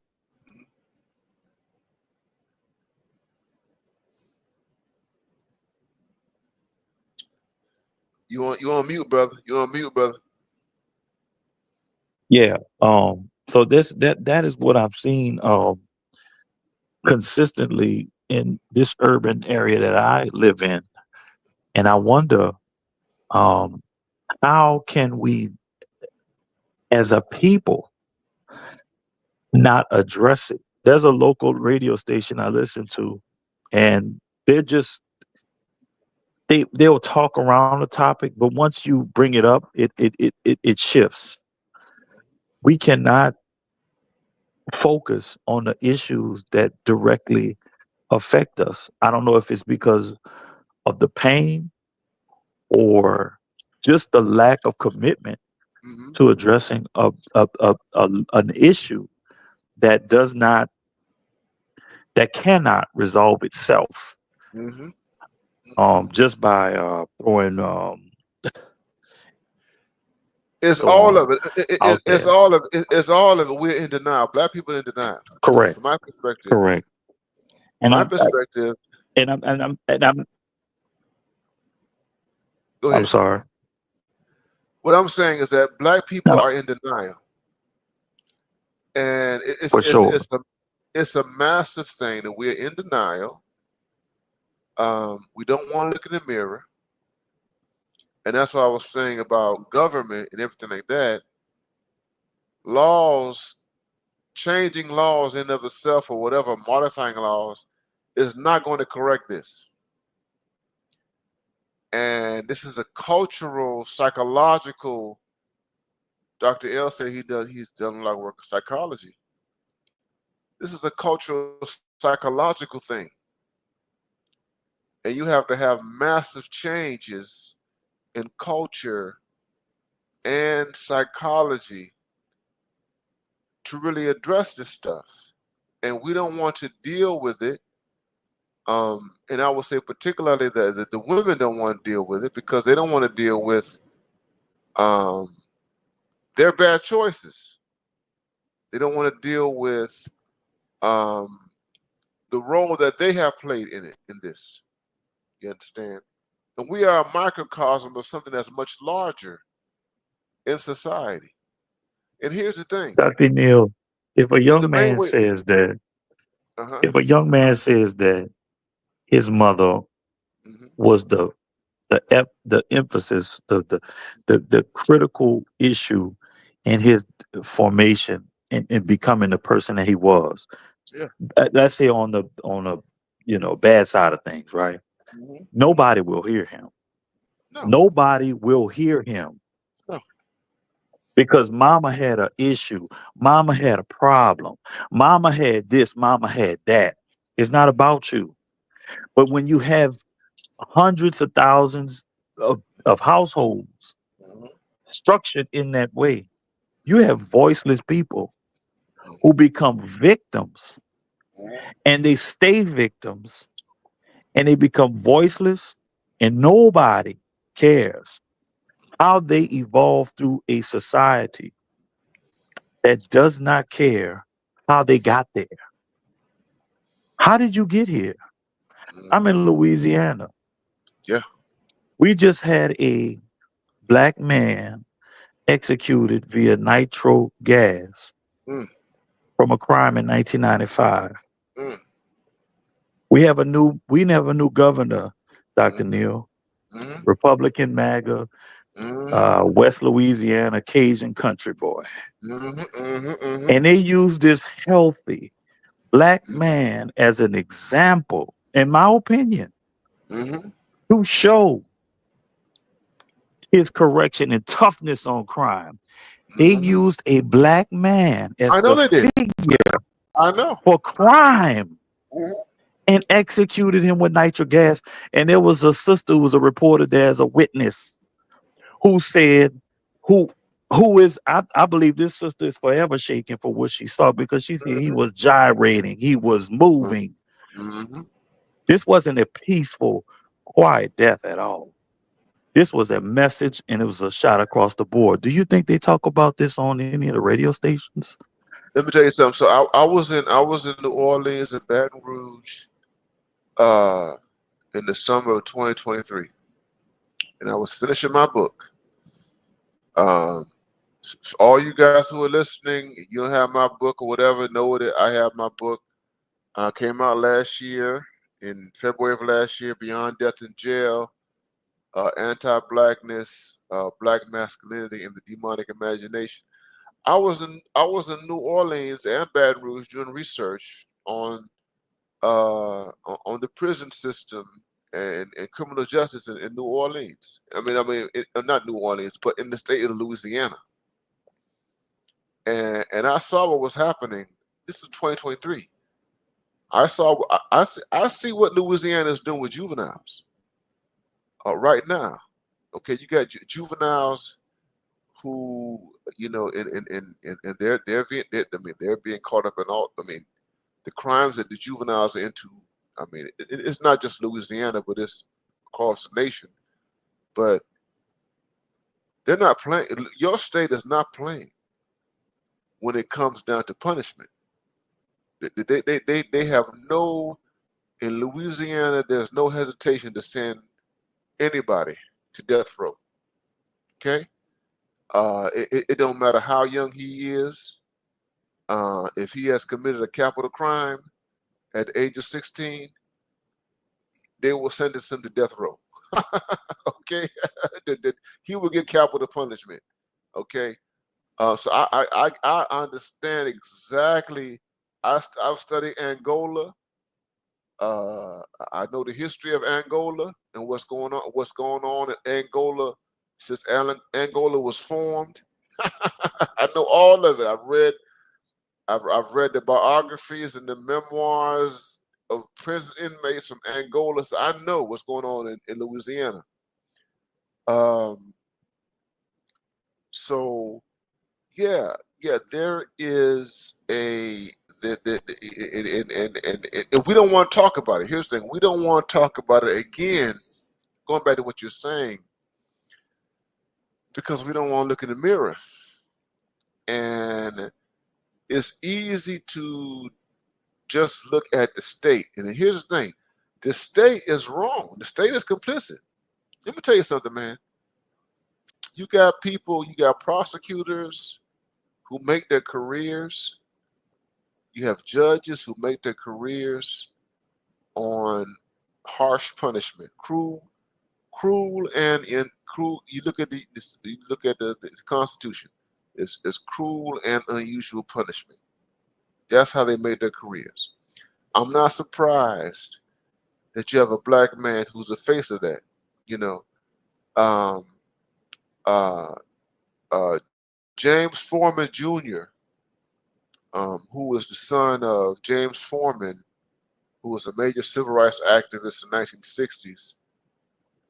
James Foreman wrote a book. His son is a former defense attorney who worked in Washington D.C. for many many years, and he writes about the criminal justice system in the District of Columbia, in that area, Maryland, D.C., DMV, writ large. And he wrote a book. It won a Pulitzer Prize. It's called "Locking Up Our Own." That's the name of the book, "Locking Up Our Own." And the book is basically about black prosecutors and black judges sending black people to the gallows. That's what the book is about. And he says, and here's the thing about the book. He's like, there's not a radical difference between a black person who's a judge or a prosecutor and a white person. And in some instances, a black person can be harsher. A black person who is a prosecutor or a judge or a district attorney or attorney general, they can be more punitive towards a black person than a white person. You understand? I could And believe that. yeah, so that's what's happening, and they would do that for all sorts of reasons. Some of it has to do with career reasons. They're trying to go up the ladder. They're trying to maintain their status. They're trying to show that they are not impartial, that sort of thing. And then the other part of it is that these are people who want to be tough on crime. It's like Kamala Harris. We just had a situation with Kamala Harris. They in the last election, there was a major effort to cover up her record. Kamala Harris was an attorney general in the state of California. She was a district attorney in San Francisco, and she did not have a nice record when it came to criminal justice. She was no different from the people who came before her. She came out of a situation. I mean, California. You had Ronald Reagan came out of California. Richard Nixon came out of California. She was right in that legacy. You know what I mean? So, yeah, there's a lot of denial that is happening on many parts, and black people are part of it, and we don't want to admit that we are in a state of denial when it comes to that. And Dr. Neil, there's such a strong propaganda, right? It's such a strong propaganda against in an unraveling, right, of the accomplishments of movements that were largely um, formed and cultivated and by black men. And I it really disturbs me, brother, to see that and to hear that. I've been recently looking at reels, a lot of reels, and I've seen these reels about these, and then they also AI kind of contributed kind of reels, so they're propagandized almost, and that's a whole nother conversation.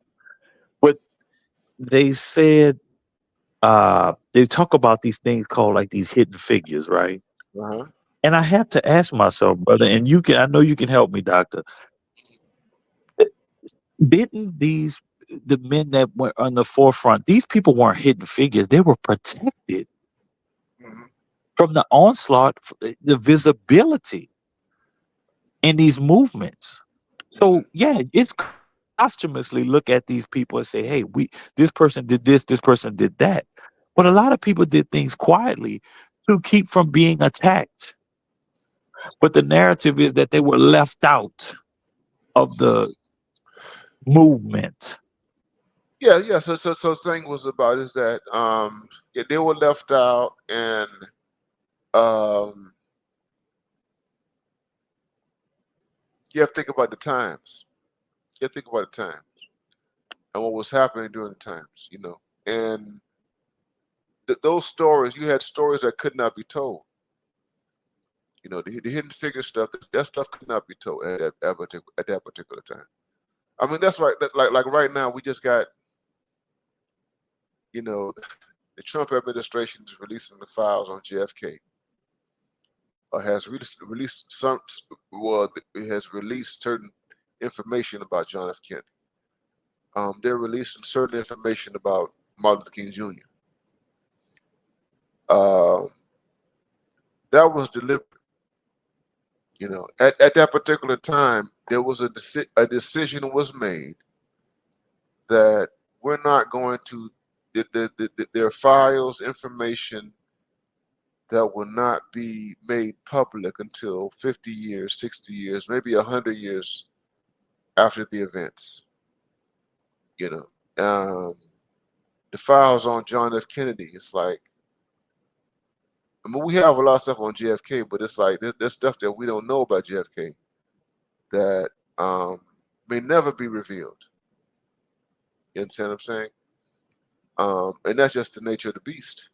You understand? Because you're dealing with the Cold War, you're dealing with foreign policy issues, you're dealing with a magnitude of concerns that have, impact on the national security of the United States and in what they call domestic tranquility. You understand? So it's like there's some things that you just,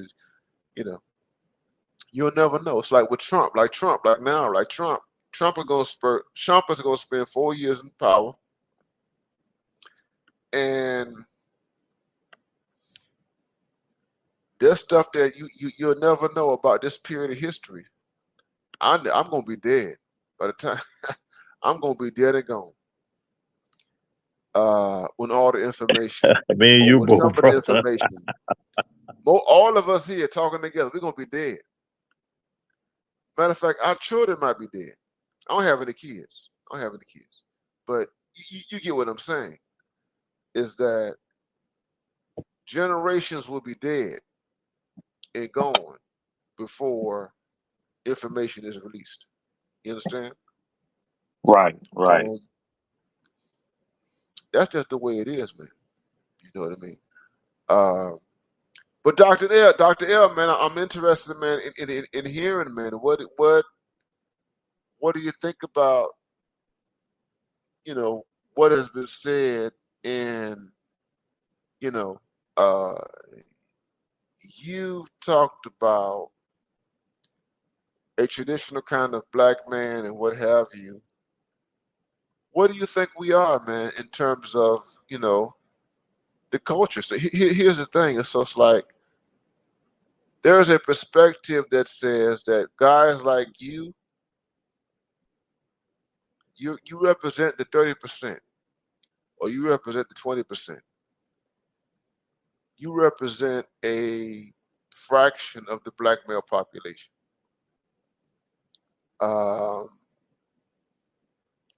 And that you might not be representative, or you're not representative of the entirety of the black male population. But you've been in law enforcement. You've been on the ground. You've been a teacher. You're doing this stuff. What say you, brother? Yeah, I think that we are in a state of disarray for Black ADOS people. I think that we, our men and women can't get along. I think that we are behind, and every socioeconomic metric that we can look at, and it's disturbing. And I want to do my part to make some change.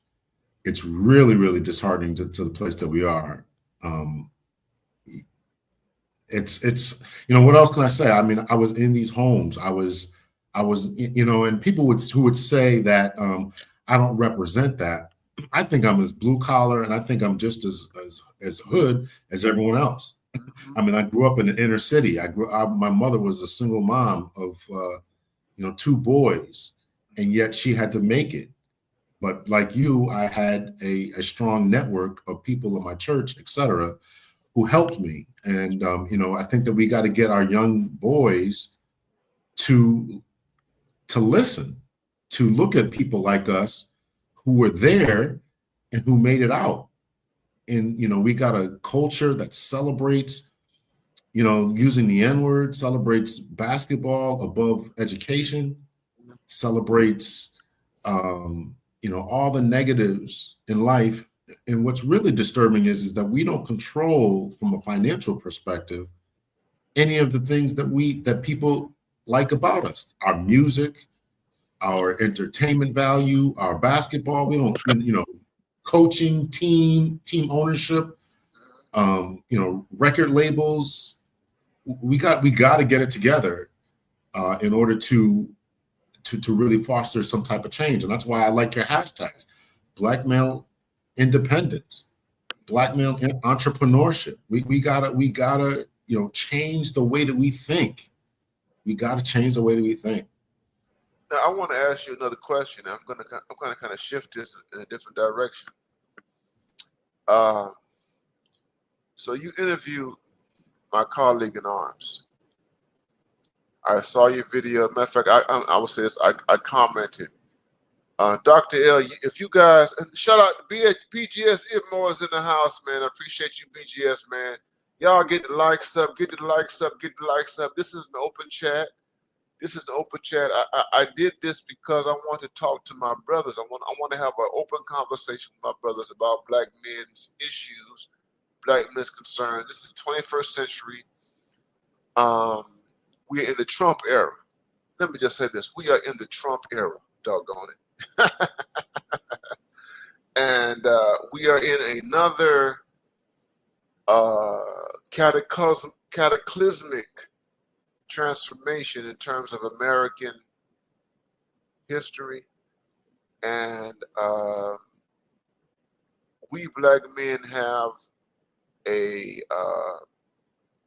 space right now to say what we think, speak our minds, and to influence the future. And I don't take for granted what we do in our spaces, because I'm convinced that we are making a shift in the change. No one wants to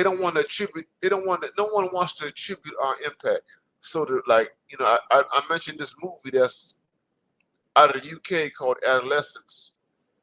And I have not watched it or watched all the episodes or what have you. I haven't watched it, but I've seen some of the reactions to it in the male space and everything. It's clear to me that they're wrestling with deep problems with young men, young boys, and that sort of thing. And from my perspective, we Black men have something to do with moving the needle, with forcing Hollywood, forcing screenwriters, forcing creatives, forcing all sorts of people to deal with these issues and to attempt to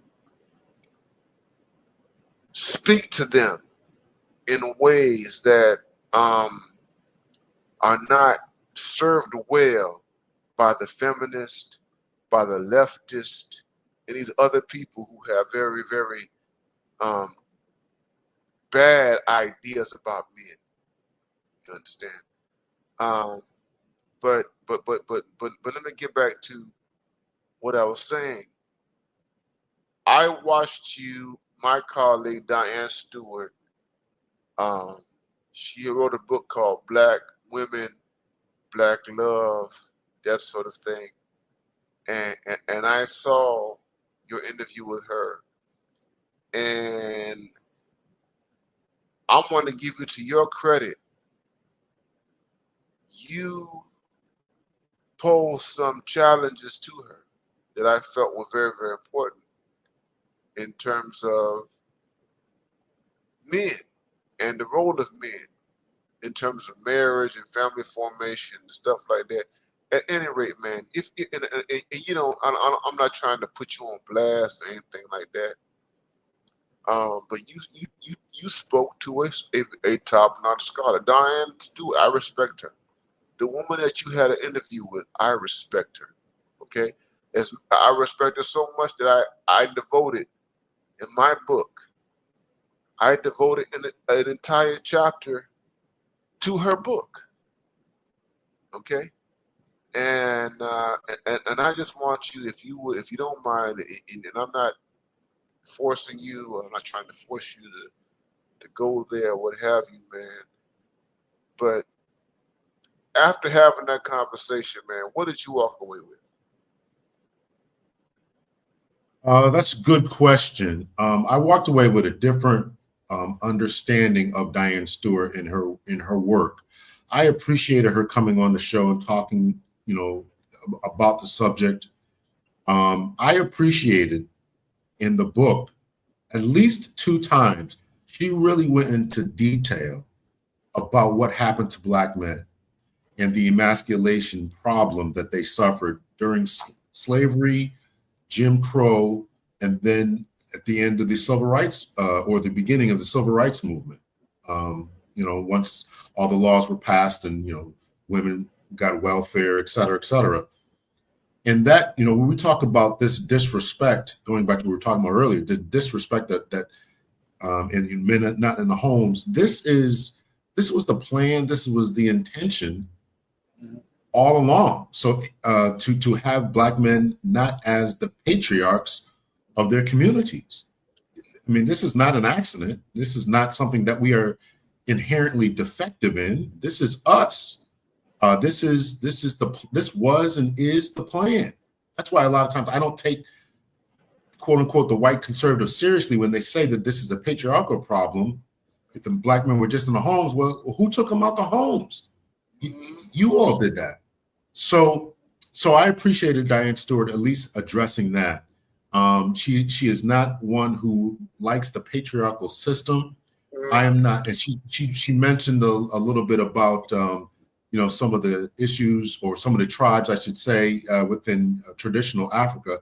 I'm not well versed enough to speak to that. I do know that the vast majority of the systems in Africa were or are patriarchal, but again, that's her field. I don't know enough about that, but I appreciated her coming on, at least having the discussion, and I thought it was a good, productive discussion. I'd like to have her back on. I think she's worth talking to, and at least getting a different perspective about what's going on. And again, the biggest takeaway that I have, and I really encourage a lot of women to read the book, is because they would understand the plight that Black men went through, and that we're just not lazy bums or whatever they say about us in the internet, on the interweb, but there's something that happened to us. And all that we've talked about thus far has been what has happened to us in the result of when you set up a patriarchal system, to Diane Stewart's point, when you set up a patriarchal system and then deny a certain segment of the population to enjoy it, whether it's in the homes, whether it's gaining financial status, that means that's going to do something. And so when you have these boys who, whatever their circumstances that they grow up in, don't see a light at the end of the rainbow, right? Why should I sit through this boring school, K through 12 education, and I'm not going to get a job? Why should I plan to go to college and I'm not going to have a job when I graduate from college? It's all stuff that we are wrestling with. And now, as you mentioned, Dr. Neal, this is stuff that the white population is wrestling with. They're facing this now. That's why masculinity is under attack, because people don't want to admit, this capitalistic system that's going on is now beginning to break down and beginning to fail because there's so much hoarding at the top, and I can go on and on and on about that. No, absolutely. And let me just say this, man. I enjoyed that conversation. I shared it. I share your talk with BGS. BGS is in the house. I'm gonna get to you, BGS. Y'all get the likes up, get the likes up, get the likes up, get the likes up. Y'all support this stream. If you appreciate what we do in this space, man, you all support everything that we're doing. Make sure the algorithm knows that we are here. This is a great moment for us. This is I believe that this is this is the best moment for Black men in the history of the United States, because we have technology, we have a voice that has never existed before. We didn't have this voice in the 60s. The Black Panthers did not have the kind of voice that we have. SNCC did not have this type of voice. Southern Christian Leadership Conference did not have this type of voice. Kwanzaa Kunjufu did not have this type of voice.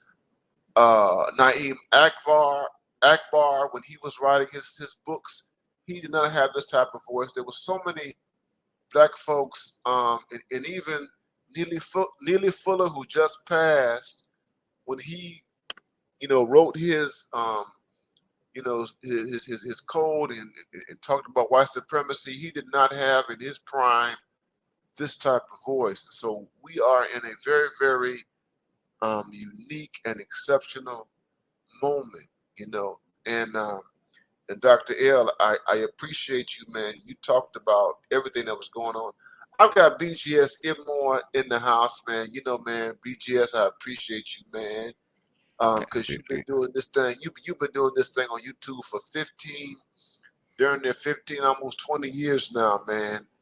And you've been here, man. And I'm gonna open up the floor for you, man, and you chime in and give us your wisdom, brother.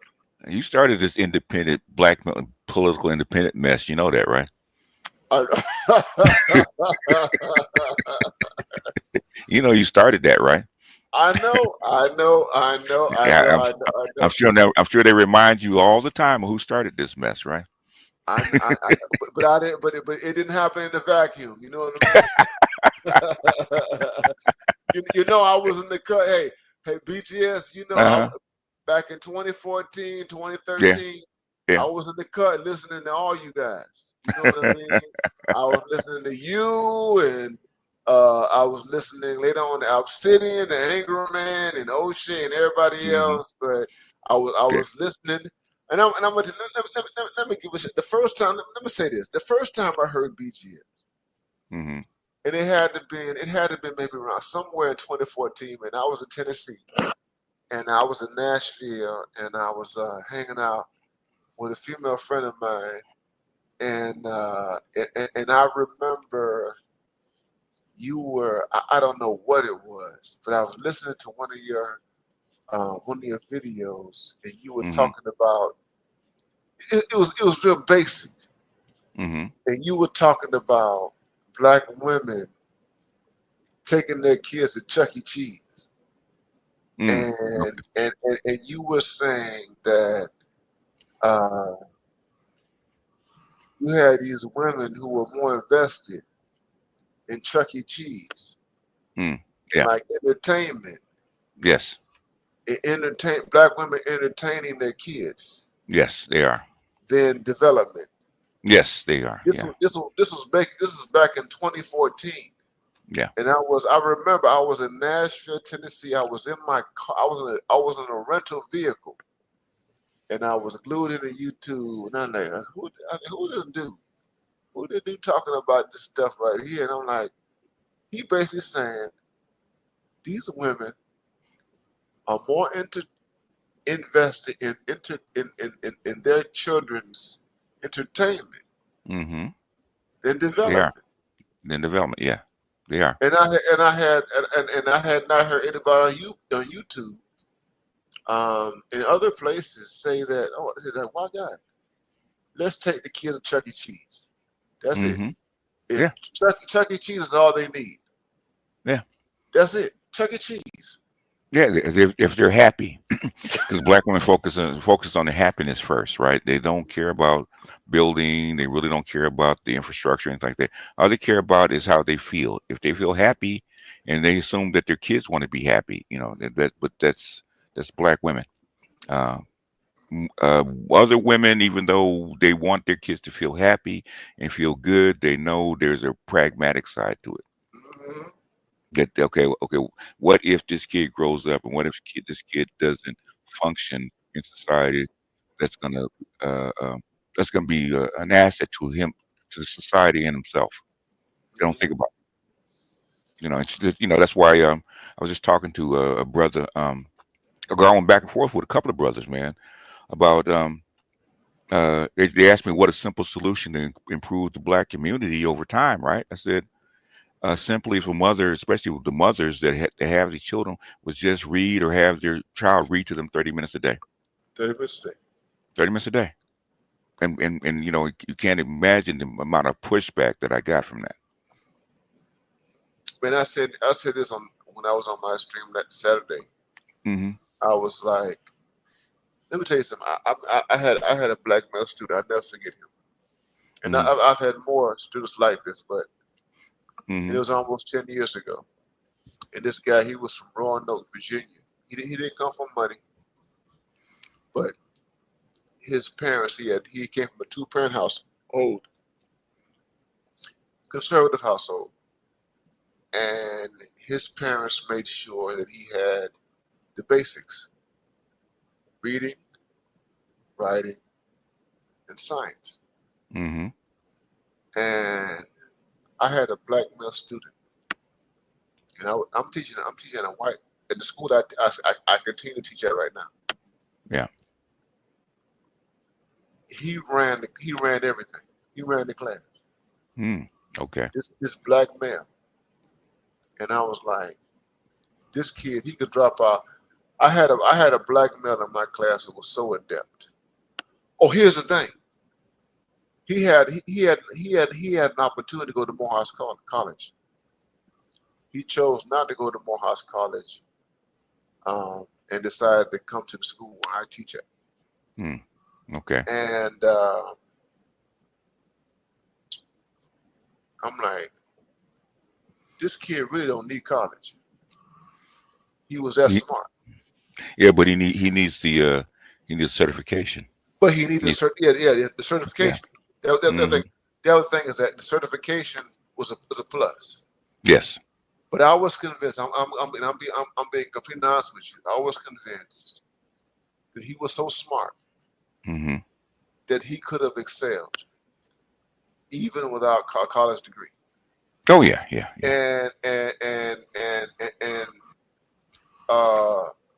yeah, I was convinced, and he was. I had met other students. I had met other black males like that in my lifetime. Mm-hmm. But he was one guy. He has always stood out in my mind. He's gone well because he went to Notre Dame. He wound up going to Notre Dame Right. and going into a doctoral program and everything like that. Yeah. And he was he was an FBA. And his parents, like I said, his parents did not come from money or anything like that. They were just very invested in his education. Mm-hmm. And I said this. I said this on Saturday. He had a white girlfriend. Well, it's what it is. Is what it is. It is what it is. Because I tell this story because I tell this story about a girl in Los Angeles, right, who was uh, homeless, right, and she never went to a public school 2 years in a row because her mother had to move around, right. But she always spent her whole entire day or off time out of school inside the LA Public Library. mm, So for 12 years, she walked to the library and she just sat there and she read whatever book she wanted to read for 12 years, right? Even though her mother was homeless, they had to move around, they had all kinds of dysfunction and stuff like that. But guess what? When she graduated, 10 Ivy League schools tried to give her a scholarship. mm, The power of reading, the power of study. oh Okay, my I God. don't know why it's lost. Okay, because I always give people this quiz. Okay, I said who earns the most in the United States? What group? What racial group? Okay, everybody says Asian. Okay, and then it descends on down. Right? I said who studies the most Mhm, in the United States? Racial group. Asian. I said 1 + 1 = 2. That's it. 1 + 1 = I mean, and basically in this, in this society, especially in this modern society, because we're trying to do this in, I think 2005, we're trying to get, especially when they had this called flipped classroom thing. I know you might have heard of it, Doc. Back in 2005, 2006, there was the flipped classroom proposal, okay, where they actually had the lectures online, okay, and then when the kid got to school, it was more like a study group, okay, where the teacher and maybe aides would go around and actually go through the lesson with the children. That would actually get more one-on-one time with the teachers and aides. And I can't tell you the amount of pushback that we got, but the thing is, you are able to actually teach kids a different way. Okay, you're able to actually access. Before, when when I was coming up, access to knowledge was very difficult. Access to Oh books, my God. access Oh to my God. it was very difficult, right? It's That's not. work. It was work, right? You had to go. Oh my God. Everybody knows what the Dewey Decimal System is, Oh, and that was and, work. and and the car and Jesus. the card catalog is, okay. I grew up on You grew up that. on that. It was difficult, right? Yeah. Where now the stuff is accessible. There is no reason that your kid's child should not be educated. Okay, with all the libraries, just like in code, right? There's libraries of stuff, of lectures and teaching and books online and stuff like that. You can teach your children how, if you really want to. So the fact that you cannot access stuff is not true. The thing is, why don't we? And that's the issue. How come we don't? And go ahead. Go ahead. I'm saying I was going to say No, something about Brian Stewart, but go ahead. and that's why I was saying that Mm. we're in denial. Yes. We are in denial, and we don't want to.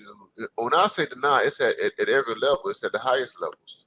It is. It's at Even amongst my white level. students now. Yeah. It's at my level. We are in denial, and for so many reasons, you know what I mean. And it bothers me because we're in a situation right now. No one's coming to save us. No. The thing is, and I said this last week I talked about Africa, Yes. the entire continent of Africa. I'm like, ain't nobody coming to save Africa. Africa is going to develop is because the main thing that was holding Africa back, okay, and this is something that I worked on since 2003. The main thing was holding Africa back was things like USAID causing causing rebellions and disruptions and funding weapons to come into the country, right? Okay, and the Africans leaders knew that, so they were reluctant to actually push themselves forward, right? But you notice since the Ukraine thing and since the West is starting to run out of weapons, that's what's happening in Africa. You have all these revolutions. Well, not even revolutions. You got a resurgence of these countries. So yeah, and Burkina Faso. yes, Burkina Faso. yeah. The main one. People don't talk about Cote d'Ivoire, okay, which is one of the reasons that Libya was actually fought over, but that's inside knowledge. I get you in trouble. I get you in trouble enough, so I ain't gonna talk about that. No. We won't talk about. We won't talk about. We won't talk about that. Not here. Not here. I would just say this, man. I'm going through. I'm teaching the class right now, Mm-hmm. and I'm teaching the class. I'll just say this. I'm teaching the class, and my class right now is going through a book on Obama. And Michael Eric Dyson wrote a book on Obama back in. He published a book in 2016 called The Black Presidency. And I'll say this. I don't know if you may know it already. I'll give you a hint. Okay, a real good hint. Okay, when it came to Gaddafi, why did Obama override his Secretary of State? Not Secretary, his Defense Secretary Robert Gates. And it has something to do with him visiting the Queen and him visiting France right before. I'll just give you a hint. And I got you. I got you. if you really want to know, we could talk offline. I don't want to do offline. I won't go into it. Go into, but I'll give you I'll give you just that hint. And I wish there was a segment from Foreign Affairs I could actually pull from, where they actually said some things out loud that would probably be more informational to you, but I'm not gonna go into it here. No, Okay? I'm gonna leave it flat right there. Okay. Leave it flat. Leave it Leave flat. Hey, this is me. It's not him. Okay. I'm not trying to, Wink, get wink, it. wink, wink, Wink, wink, wink. not, I got wink, it. not, Wink, not. wink. Okay. We got it. We got it. We got it. DJ Anyway. B Slide, thank you for that, man. We appreciate you, DJ B Slide, man. Yeah. Appreciate your tags. But I want to talk about what some things with Diane Stewart I agree with, right? Because go ahead, yeah, man. Talk to us. Because I did read her book, and what she's saying, how the black family is a forced family situation, right? Even coming from 1865, she talks about that in her book, right? How the slave system was basically a matriarchal system, right, from 1750, okay, and then when we got emancipated, the North tried to enforce a patriarchal system on us, and it never truly worked, okay, it never truly worked. And then, but as long as we're in our rural area where we had these extended families, because she talks about the Africana kinship network, right? Okay, where you have linked families and and extended families, right? So a woman can have serial monogamy, and the kids will be all right because the whole family or the whole village will take care of the children and get the children even the boys. Okay, the boys can have there's men inside that kinship network to actually teach the boys and get them what they need, right? Okay, but the difference is what happens when the machines come in and that environment goes away, and you got to move into urban areas, okay? And where it breaks up those kinship networks, they no longer exist. What do you do with the people, okay, that you've never taught? Because got to remember the what is it, the nuclear family goes back to the 1500s in Northern Europe. So we don't have the how can I say, the cultural history of having that, right? Even when we got here, we weren't allowed to form that patriarchal nuclear type family that's Western European. So you dump us out, okay? You try to form a patriarchal family, even though Jim Crow and sharecropping is against doing the exact same thing, because guess who you still get the power to? Okay, the power still runs through the female. Yep. Okay, and then you dump us on. Then you blow that up because of the machines and farm machines come in. Because my mother told me about that. She said 1 year they're picking cotton, next thing the machines come in, they're pushed into the cities. Okay, then what happens to that family formation? Now this is something that Moynihan and Clark are trying to correct. Okay, we have to do something extraordinary to actually get these black men into position so they can fit into the rest of society. Okay, the white and black women didn't want that. Okay, which is exactly why. Wait, I'm sorry. No. And what I want to, as you were saying that, I was thinking there was a consensus, right? So what I mean, there was a broad consensus. Because black men didn't think about it. They didn't care if the child belonged to him or not. Yes. And if he connected to a woman, yes, it's basically like adoption, right? Yes. And her child is my child. This is my family. I raised him. You are my child. You know what I mean? Yes. And I mean, and that was pervasive. I mean, for generations. It was necessary. It was necessary. It was a part of survival. Yes. Yep. It was part of survival, and so that's why we didn't have, and I know you saw like the film Hidden Figures. Yes. You have a man who had no children. Catherine Guines, her husband went to war. He died or whatever. She had 3 kids. And this man who had no kids married her.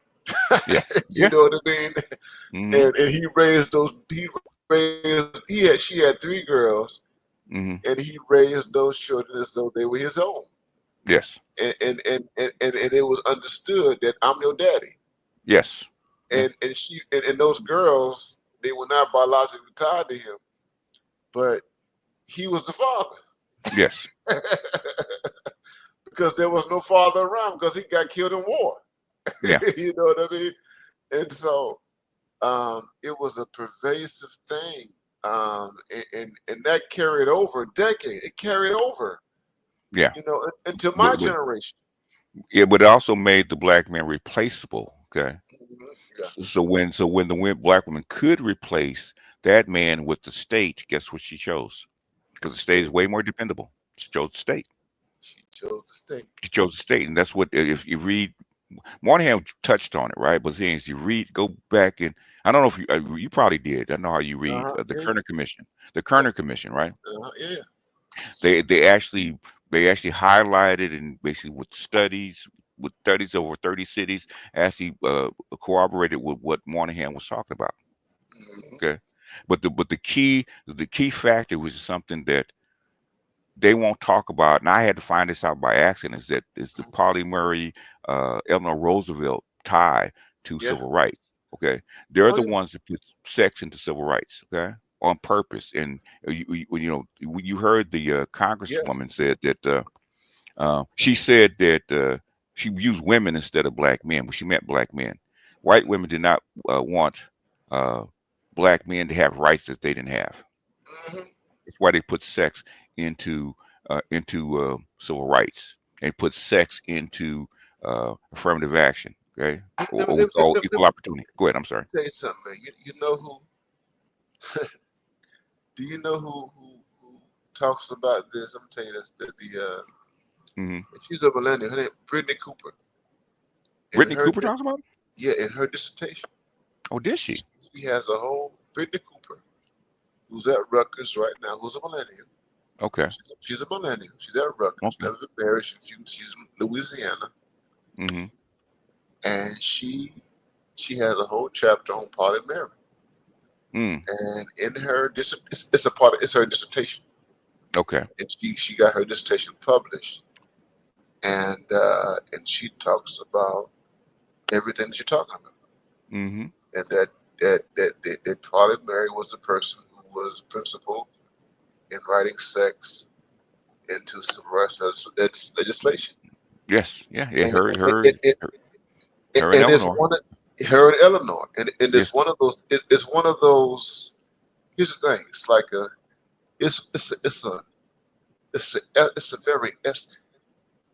it's framed as a very esoteric feature of civil rights history. Yeah, I know it is. It's esoteric. It's hidden. Yeah. It's hidden. Yeah. It's esoteric. It's very hidden. And it's like you have to dig to get at it. You have to dig. And it's in her dissertation that she got it published. And it's not something that feminists of her ilk and her older, sisters talked about. You know what I mean? But I will say that it's everything. I'm putting it like this: from as loud and as extravagant as Brittany Cooper is, in her published dissertation, it is right there. Okay. She has an entire chapter on Pauli Murray. Ooh, I know I got to read that. She got it. It's in the book. The book is called Beyond Respectability. That's the Ooh, okay. I got to read that then. Yeah, the book is called Beyond Respectability. Has something that has a subtitle, Black Race Rim or something like that, but it's called Beyond Respectability. It's her published dissertation. Ooh, smoking gun. Yeah. And I think she's a full professor now, and I think that's what helped her become full professor or whatever. But as long as she doesn't promote it. As long as you don't promote, yeah. You got to keep quiet about this. Yeah. But everything So, and we talked about this. Mm.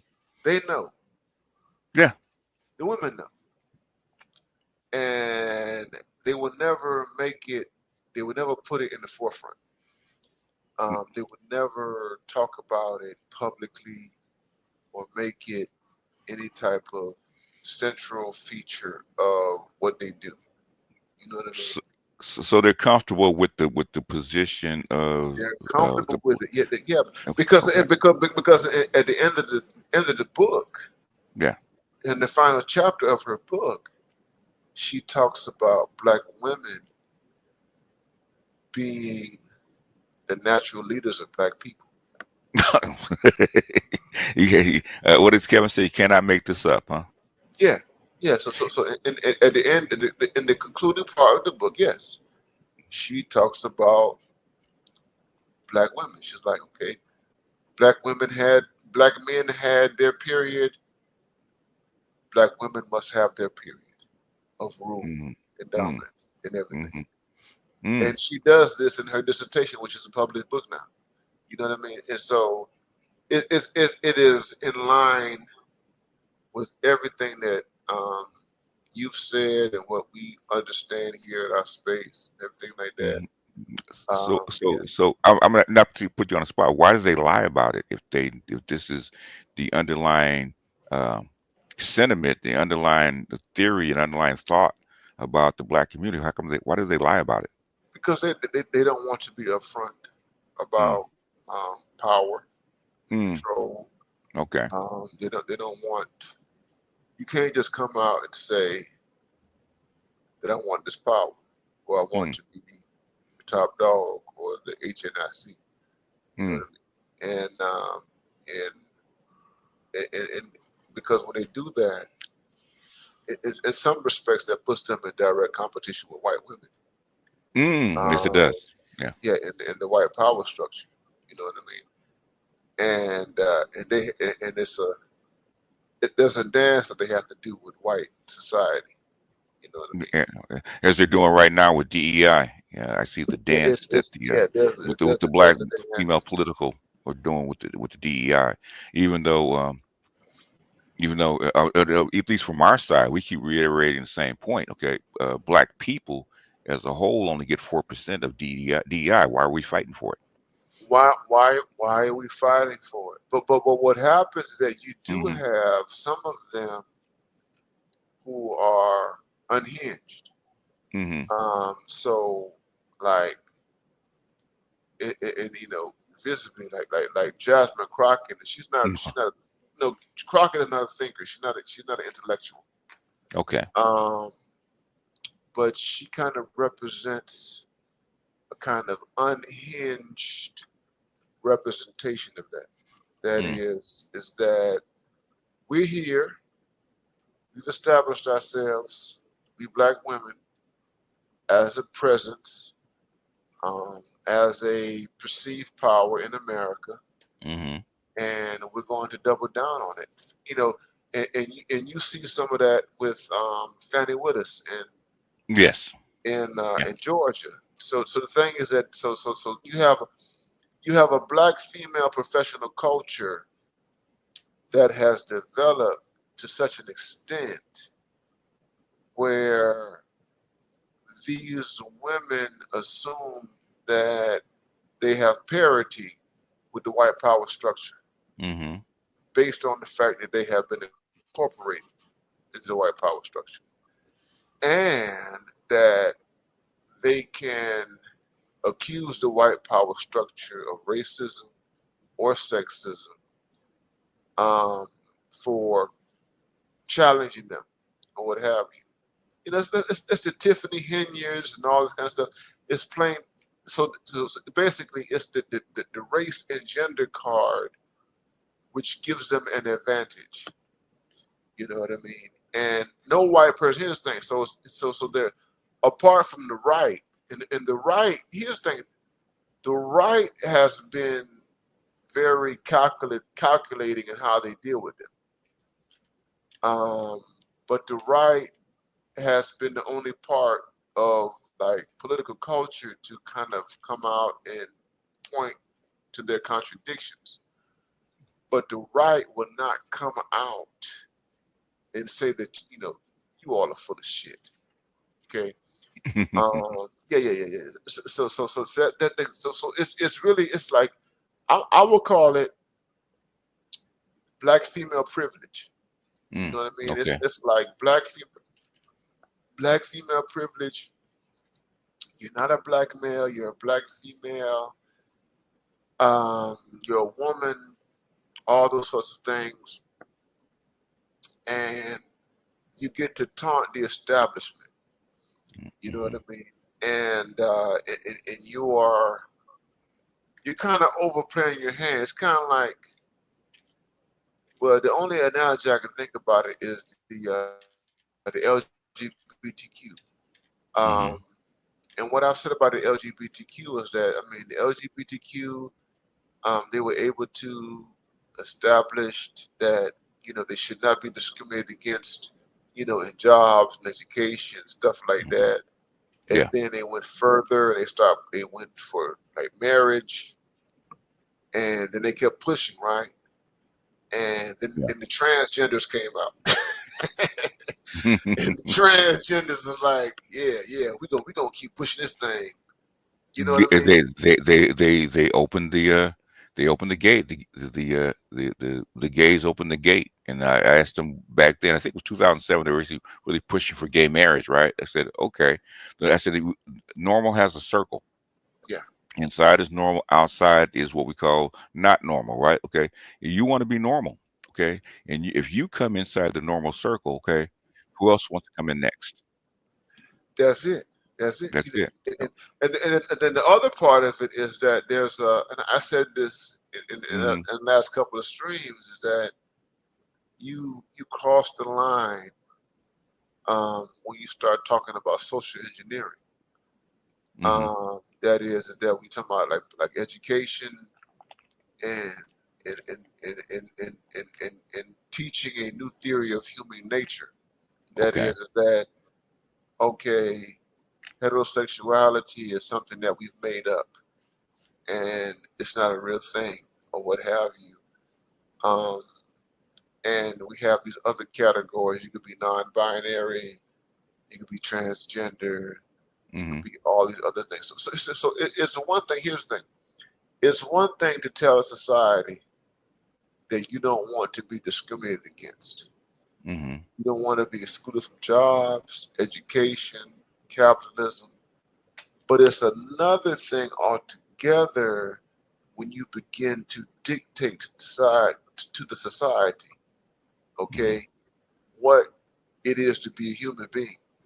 You understand? Or what is male and what is female and all this kind of stuff. It's like you become the oracle. When you say, okay, we're the oracles now, we can dictate to you what it is to be human. And what happened is that they overplayed their hands, because the conservatives, they did not anticipate the right, the moderate right. They did not anticipate the hardcore right going against them. You see what I'm saying? Because it's like, okay, yeah, all right, yeah, because the right hand went along with it. You know, I mean, and they went along with, okay, we're not going to discriminate you. You want to get married? They got gay marriage in 2015. Yeah. But now you got Dwayne Wade. People that you're pushing Dwayne Wade and his children. You're saying this is normal, and that we need to be teaching kids in school that if they feel, if a female is a tomboy, she's a tomboy. Yeah. We need to go ahead and get her medicated, and we need to go ahead and get her transition. Transition, mutilation, stuff like that. They did not anticipate the backlash that would come from that. Well, yeah, right and left when it comes to the children. Yeah. Yeah. So the part of it, I talk about going to casino, right? Okay, so you go to casino, and you get lucky, right? And you're spending, you're at the blackjack table, you're making all this money, and you've got all this money and all you have to do is just cash out Yeah. and just leave. Mm-hmm. But what they kept doing is that they kept. Here's where the gays and lesbians are right now. These people kept going back to the table, and they continue to gamble. And it's like, no, y'all should have cashed out, got your Mm-hmm. money, be happy with it, leave it alone. But now you're telling people that there's something wrong. You're telling heterosexuals there's something wrong with them. And you're Yeah. gambling with that. You know what I mean? Yeah. And that's where you have Trump and the executive orders and all that kind of stuff coming in. You know what I mean? So The pendulum swinging back the other way. So that's the thing with black women. So the thing with going back to black women, Uh-huh. like a Jasmine Crockett, it's like, and she's not the only one, but Fannie Willis, it's like you're playing with fire. You get to a place where you're playing with fire, and you don't quite understand where you are in the total spectrum of America in the hierarchy. When you begin to think, if you're a black woman and you begin to think that you're white, Mm-hmm. and that you can operate like a white person, you know what I mean? So it's kind of like, think of Fannie Willis in Georgia. She went to the most elite white man before all this stuff fell apart for her. Yeah. She went to the most elite white man, and she went to a former governor in Georgia, and Okay. asked him to be her co-counsel. She asked him, Okay. an old Southern liberal white man, and this white man, before she went to Nathan Wade, this old Southern liberal white man said, "You know what? I don't want to smoke. I don't want to deal with Trump. I don't want to deal with MAGA. I don't want anything to do with this. So I appreciate you asking me to come on to this." He was a former governor. I can't think of his Okay. name right now. He chose not to sign up with what Fannie Willis was doing. She couldn't find anybody else. So what did she do? She went to a black man, and she went to a black man who himself had his own ambitions or whatever, and thought he could get something out of it. And where we are now. Yeah. You know, Oh yeah. So you overplay. What the point I'm trying to make is that these are black women. Some of these black is high profile, elite, upper middle class, and some even upper class. Mm-hmm.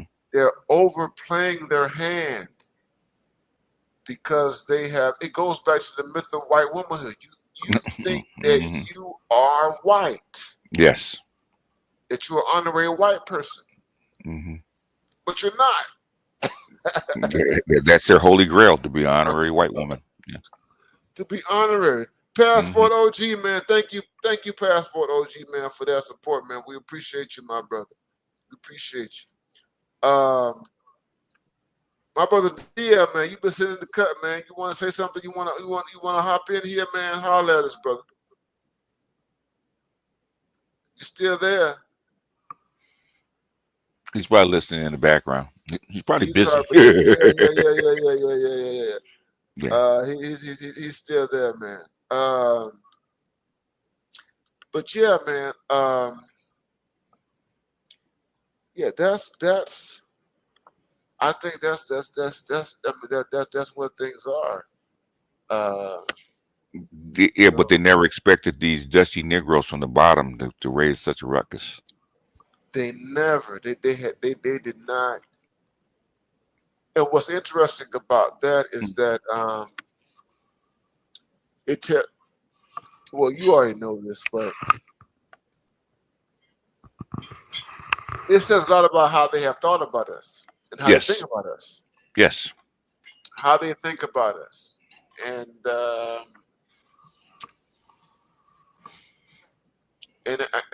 hate I'm not gonna say I hate to say this, but it's just a reality, man. is that this internalized anti-blackness, I'm going to call it that, Mm-hmm. is that deep. Yeah, And yeah, it's embedded. It's yeah, embedded. this internalized anti-black male thing Mm-hmm. that we have, and I saw what you did on Umar's daughter, Mm-hmm. It's still there. and It hasn't changed. Yeah. I'm looking at. I'm going to be honest with you, BGS man. I thought that the millennials um, were the ones that it would stop. I thought it would stop with the millennials. Mm-hmm. I did too. I thought it would stop with the millennials. I thought that the younger generation would, because of their distance, right? I figured like 20-year-olds or Mm-hmm. the 19-year-olds. I figured because of their distance from all this stuff. Yeah, and the power that black women have, the personal power that black women have, this would kind of peter off and go away. Yeah, I Yeah, did. I did too. I thought that with the younger ones that it would be different. You know what I'm Mm-hmm. saying? And I saw, and I'm seeing, and I'm like, no, man, this is not. This is a carryover. This thing carries over across generations. Mm-hmm. It, It's it been is passed. It's been successfully passed down. it is passed down, man, and it's deep. It's deep. It is deeply psychological. Mm-hmm. Because I asked myself, I mean, I'm like, how is it that someone who was born in the year 2000 Mm-hmm. or 2001 or Mm-hmm. 2002, 2003, but since the year 2000, Yes. how is there somebody born from the year 2000 can adopt or have the perspectives of their mothers and grandmothers? Mm-hmm. You know what I'm saying? And it is mind-boggling to me. You know Yeah. what I mean? It is mind-boggling because I thought that because with the black men there's something different, right? Because with the black male there's something different. So it's like what I'm seeing with the black males who were born since 2000, Mm-hmm. they're moving different. Yeah. Yeah. Um, This is why. With this and this is the dichotomy, right? Because that's why I played Alvin Poussaint's clip about are black women more concerned about racism, white supremacy, and that kind of stuff, or the control of black men? And we see what it is to control of black men, and they are upset that um, is that black men once out of the box can compete more successfully in the in the dating and marriage market.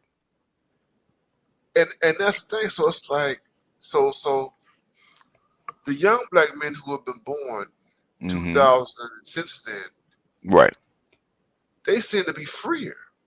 they are. They're, Yeah, they're not burdened, they're not, and and and you can't shame them you back can't into shame submission. them. Hmm. You can't shame them. I've seen this. I exercise as a park that's not far from where I work out at, and Hmm. there's a public high school that's not far from where I am, and they have a track team, and they've Hmm. got all kinds of sports stuff going on there and everything. And I watch these young guys. Let me tell you, BGS man, I was at the park close to my where I was living at, and I'm looking at a group of kids, and they're teenagers, and there's a mixed group, um, whites, blacks, Hispanics, and everything like that. And the black males, the young black males, the teenagers, they have no shame. No. They will. I see them talking to the white girls Hmm. and the Hispanic girls, and I see the black girls by themselves. Mm. I mean, Mm. BGS. I'm on the track, Hmm. and the black girls are walking by themselves, or Mm-hmm. they're by themselves, and this is a co-ed situation. And these young black guys are not fixated on these black girls. These young black guys, if the white girls are feeling them or the Latino girls are feeling, they right there with them. Right.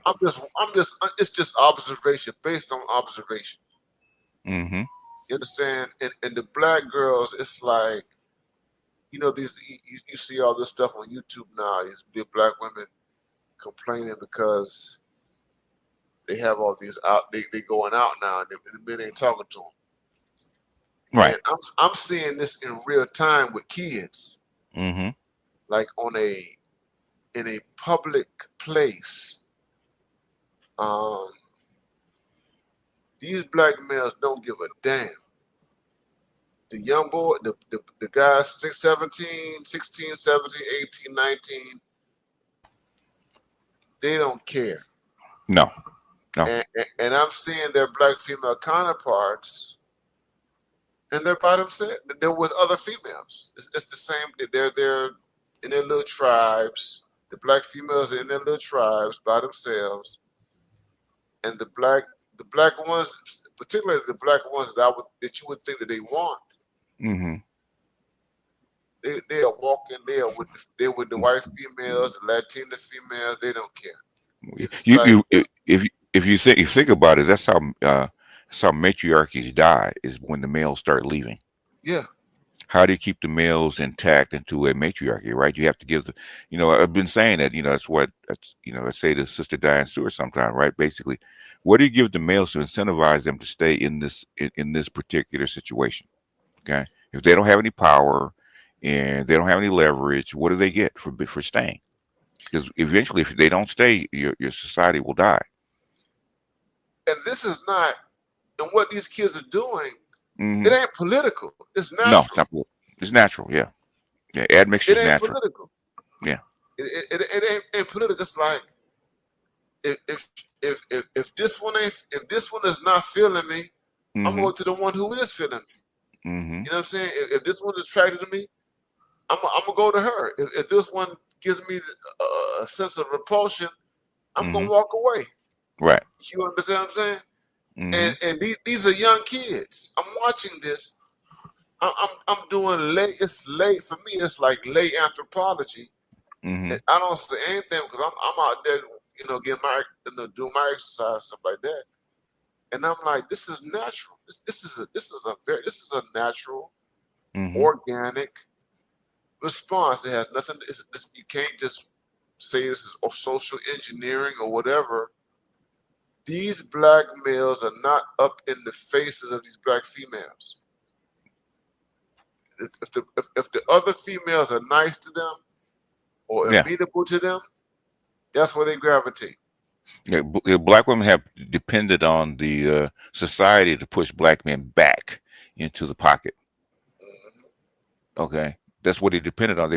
That's what makes them upset. They're dependent on society, other groups of men and other groups of women that push black men back into the pocket.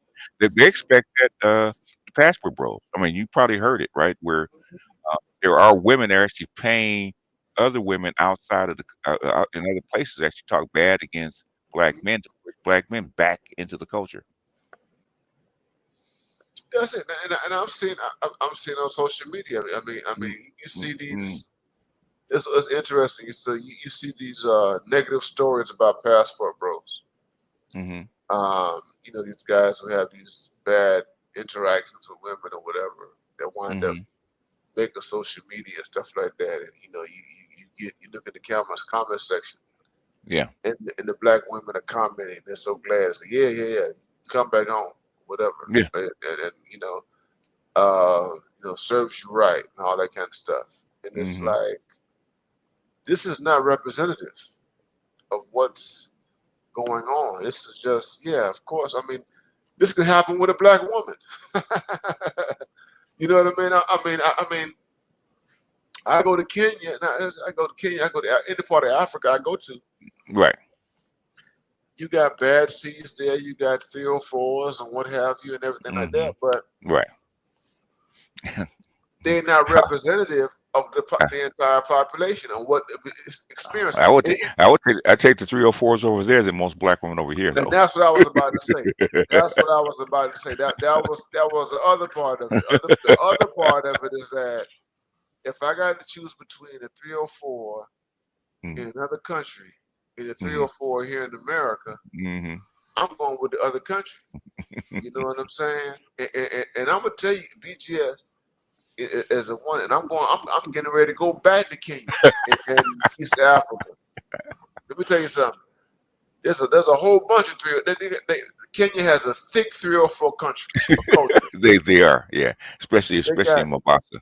Yeah, because Kenya is very westernized. I'm put like that, man. The whole country is very westernized and everything like that. But I prefer their level of westernization than what we have right here. You understand what I'm saying? And I'd rather deal with that than deal with what we got over here.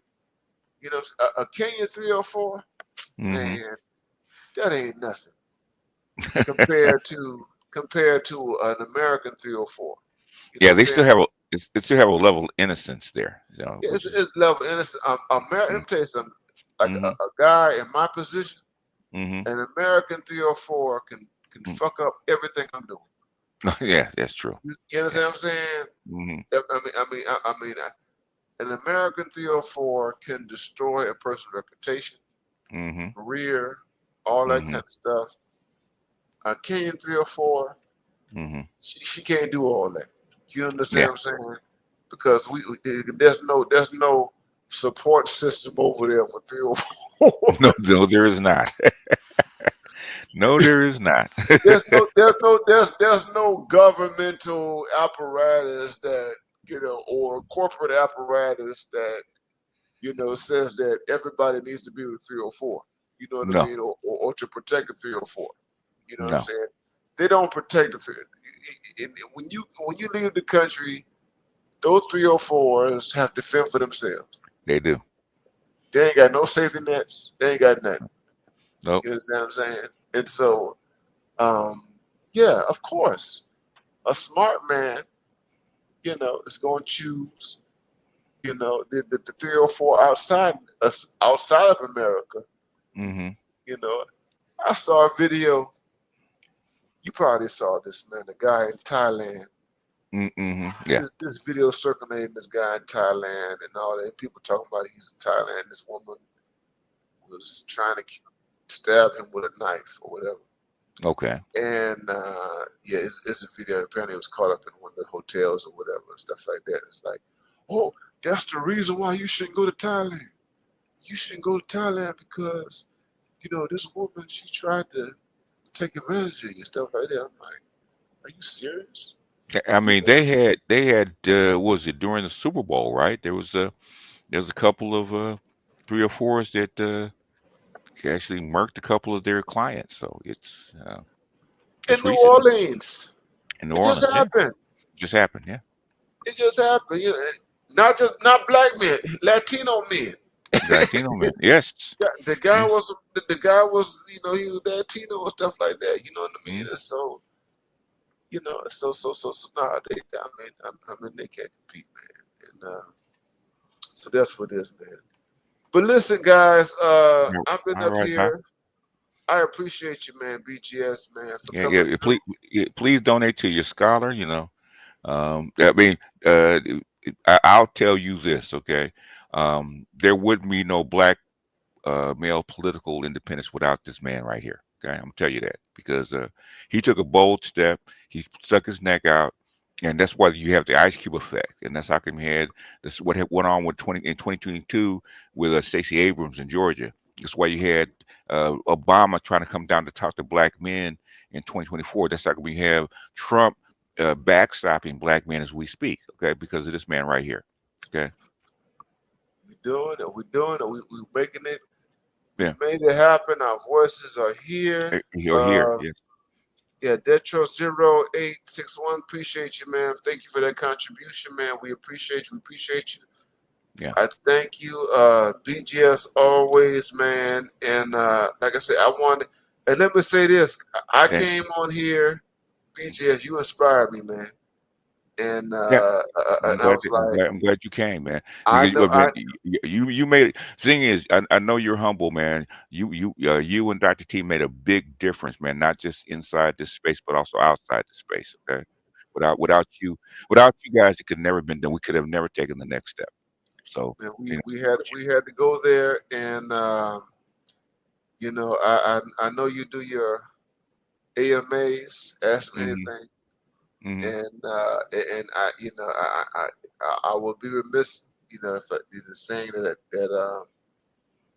I was not inspired by that. I was inspired by that, hmm and you know, the open chat, you know, and I'm going to do more of these, you know, with brothers. You know, you know, I'm long winded. I can say a whole bunch of stuff, but I want to hear from the brothers. And, you know, you have to think.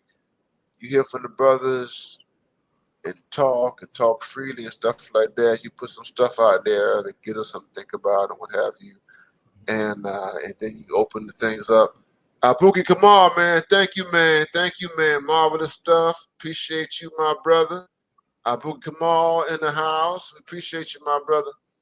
Um, and I'm going to do more of these open chats, you know, as we go forward. But I want to say for all my brothers that BGS Idmore is a major inspiration in all that. Thank you, Saint. Thank you, Saint. Six yeah, nine yeah. And I and all appreciate of that. the appreciate the book suggestion, man. I'm getting ready to order that bad boy right now because I want to see that smoking gun. I don't believe she said it. She did. She has a whole chapter on. She has a chapter on Paula Murray. And here's the thing. The thing about dissertation. hmm Um, you know, a lot of people don't read. I mean, dissertations are mainly, you know, written for academics or whatever. Right. But she had to get tenure to get that to. Well, she had to get tenure, and that was a hmm part of her becoming tenured and what have you. hmm But she has a whole section on Paula Murray, and she does hmm talk about her role in writing sex in the hmm Civil Rights Act. And so hmm everything that you have done on Paula Murray, hmm Yes. it's right there. And I mentioned her because she's a darling among the black The, feminists and the white feminists and everything like that. She's, hmm you know, Brittany Cooper is maybe in her early 40s right now. She's a millennial and what have you. She's been very vocal, been on Oprah and stuff like that. hmm Um, she's not known for her academic acumen. I put it like this. But this is her dissertation, which means that this is more of an academic type of book that she had published some years ago and everything. And she has an entire chapter on Paula Murray. And she talks about, yeah, and that part of Paula Murray with the Civil Rights Act. And I'm like, when you read it, I'm telling you, BGS, when you read it, hmm you're going to read everything that you talked about. Like, Oh, wow. okay, okay. Yeah, like, wow. I Yeah, said I said I cannot, since I'm not a scholar. I don't have access to the same things that you guys have. I cannot be the first one to actually notice this. yeah, yeah, I yeah, said yeah, yeah, yeah, yeah. Yeah, I and knew you're that gonna it had to be. and you're gonna see it. They Mm-hmm. know. No, so Mm-hmm. the point is, BGS, Mm-hmm. because she's basically a popular feminist, right? Yes. And she's not known as a like a rigorous. She's not known as a rigorous hardcore thinker. But Okay. but the thing about Brittany Cooper is that she's popular enough to, you know, warrant some attention. Mm-hmm. Um, and and she has a generational thing that's going on. Mm-hmm. But I say that to you and all the guys that you guys were not wrong. Okay, so you just can't say, okay, we just can't say, oh, black men figured this shit out Mm-hmm. and saw this. you have a woman who was a bona fide black feminist who actually wrote about the fact that Paula Murray wrote sex into civil rights legislation, Yeah. and that you see the agenda that's there. Mm-hmm. You understand what I'm saying? So you're not we not just you know you what I'm saying is even feminists have to recognize that this shit is real, Mm-hmm. even though they might, if you put it in their faces, they will deny it. Some of them would deny it, or some of them would try to bend spoons and pretend that that never happened. But it's like when she writes about Paula Murray, it's like this is what this woman did when she was, Brandeis University, all that kind of Mm-hmm. stuff, Yeah. lawyer, Yeah. everything. Mm-hmm. And Very, the thing, very impressive figure. Very impressive figure. she was not a dumb person. She was a very No, she was smart not. woman. Yes. That was Yep. the, she was a very, very smart woman. And the one thing you're gonna see, the part of Murray section, Mm-hmm. there's all these issues about Paula Murray. And here's the thing: this is just FYI. You don't have to do anything with this. Mm-hmm. A lot of people see her as a kind of a transgender She was. prefigure. Yeah, Yeah, she was.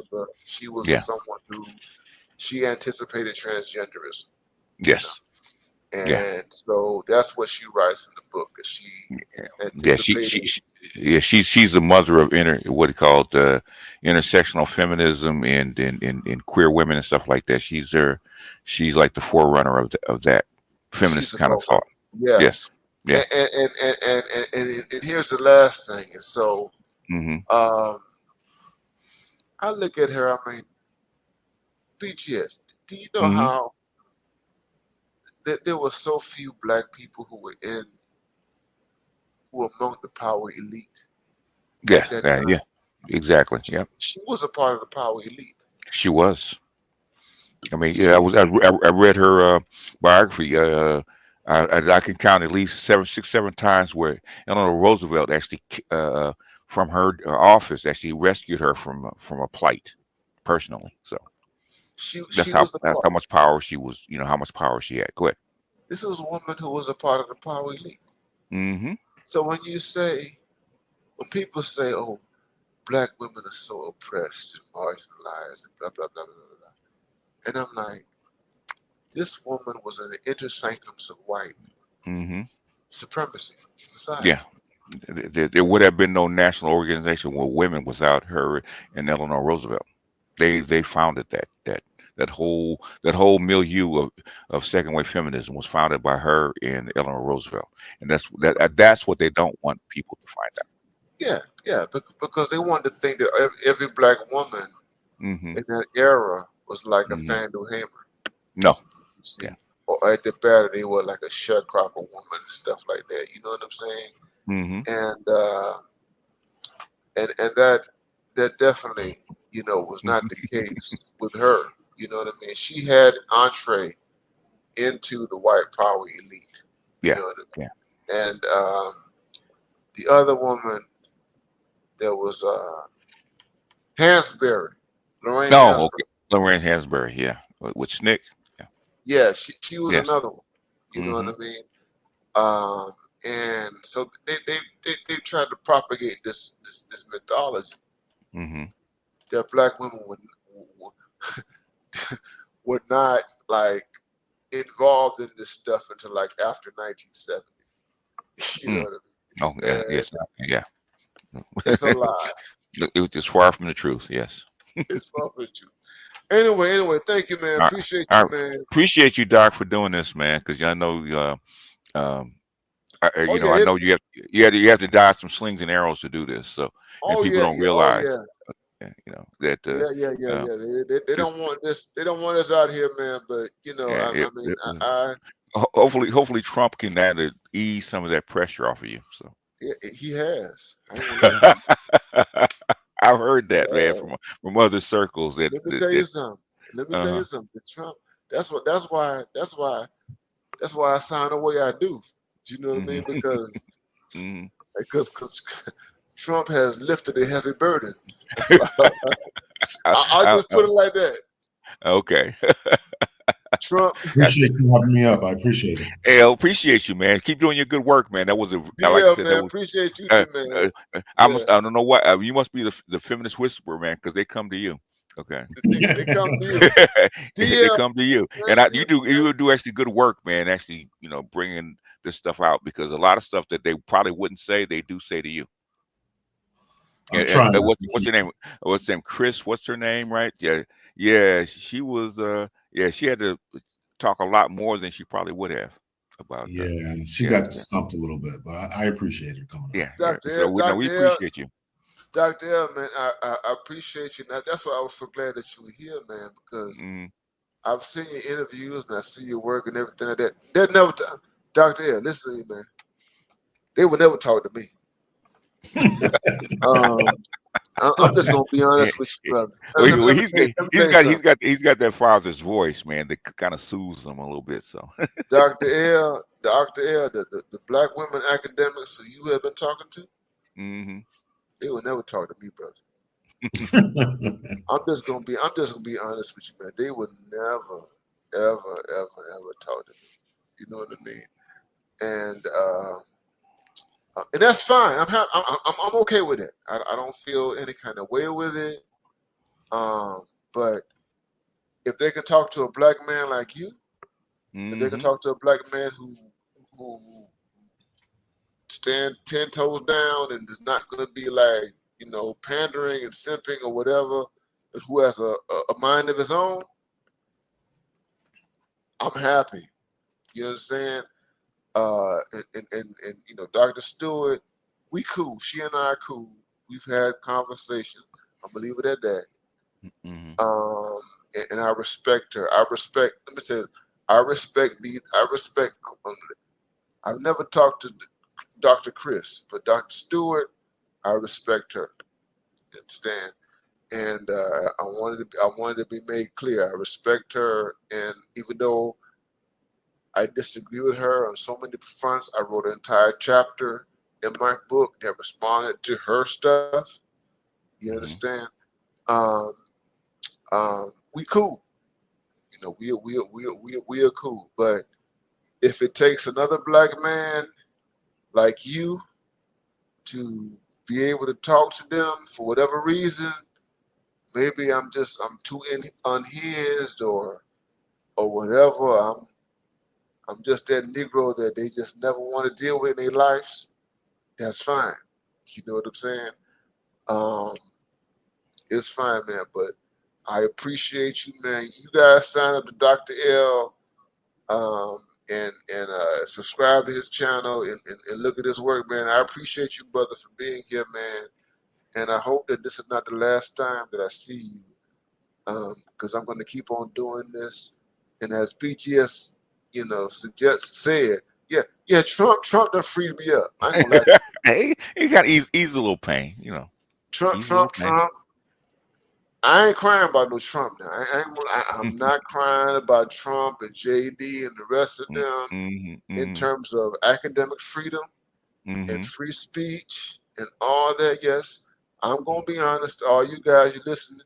Trump freed me up, and I got some protection right now. I ain't gonna lie to y'all.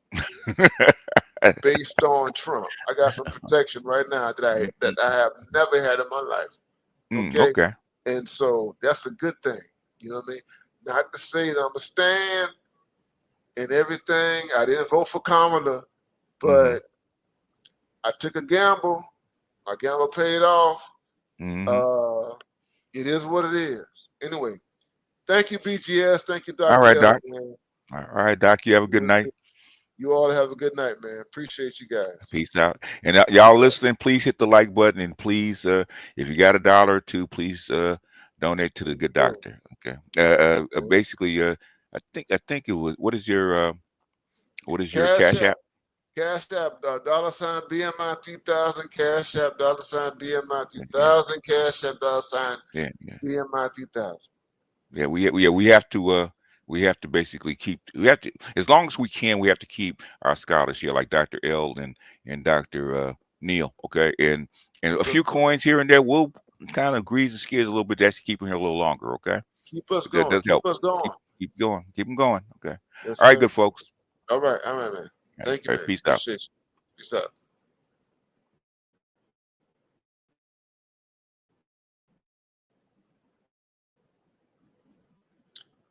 All right. Thank you, brothers. I'm glad that we had a great Tuesday night. I appreciate Dr. L. I appreciate BGS Itmore and all you guys who have been listening to Tuesday Night Live. I'm going to do more of these open chats in the future, so you all stay tuned to that. And I will bring up the brothers who, um, have something to say about what is going on, man. Uh, I I'm glad. I thank all my brothers for contributing to what we do, man. You know what I mean? And yeah, man. Peace out to BGS Itmore and Dr. L and uh, all you guys, man. I'm gonna sign out. It's been a long evening, Tuesday evening, and I look forward to seeing you guys on the next stream.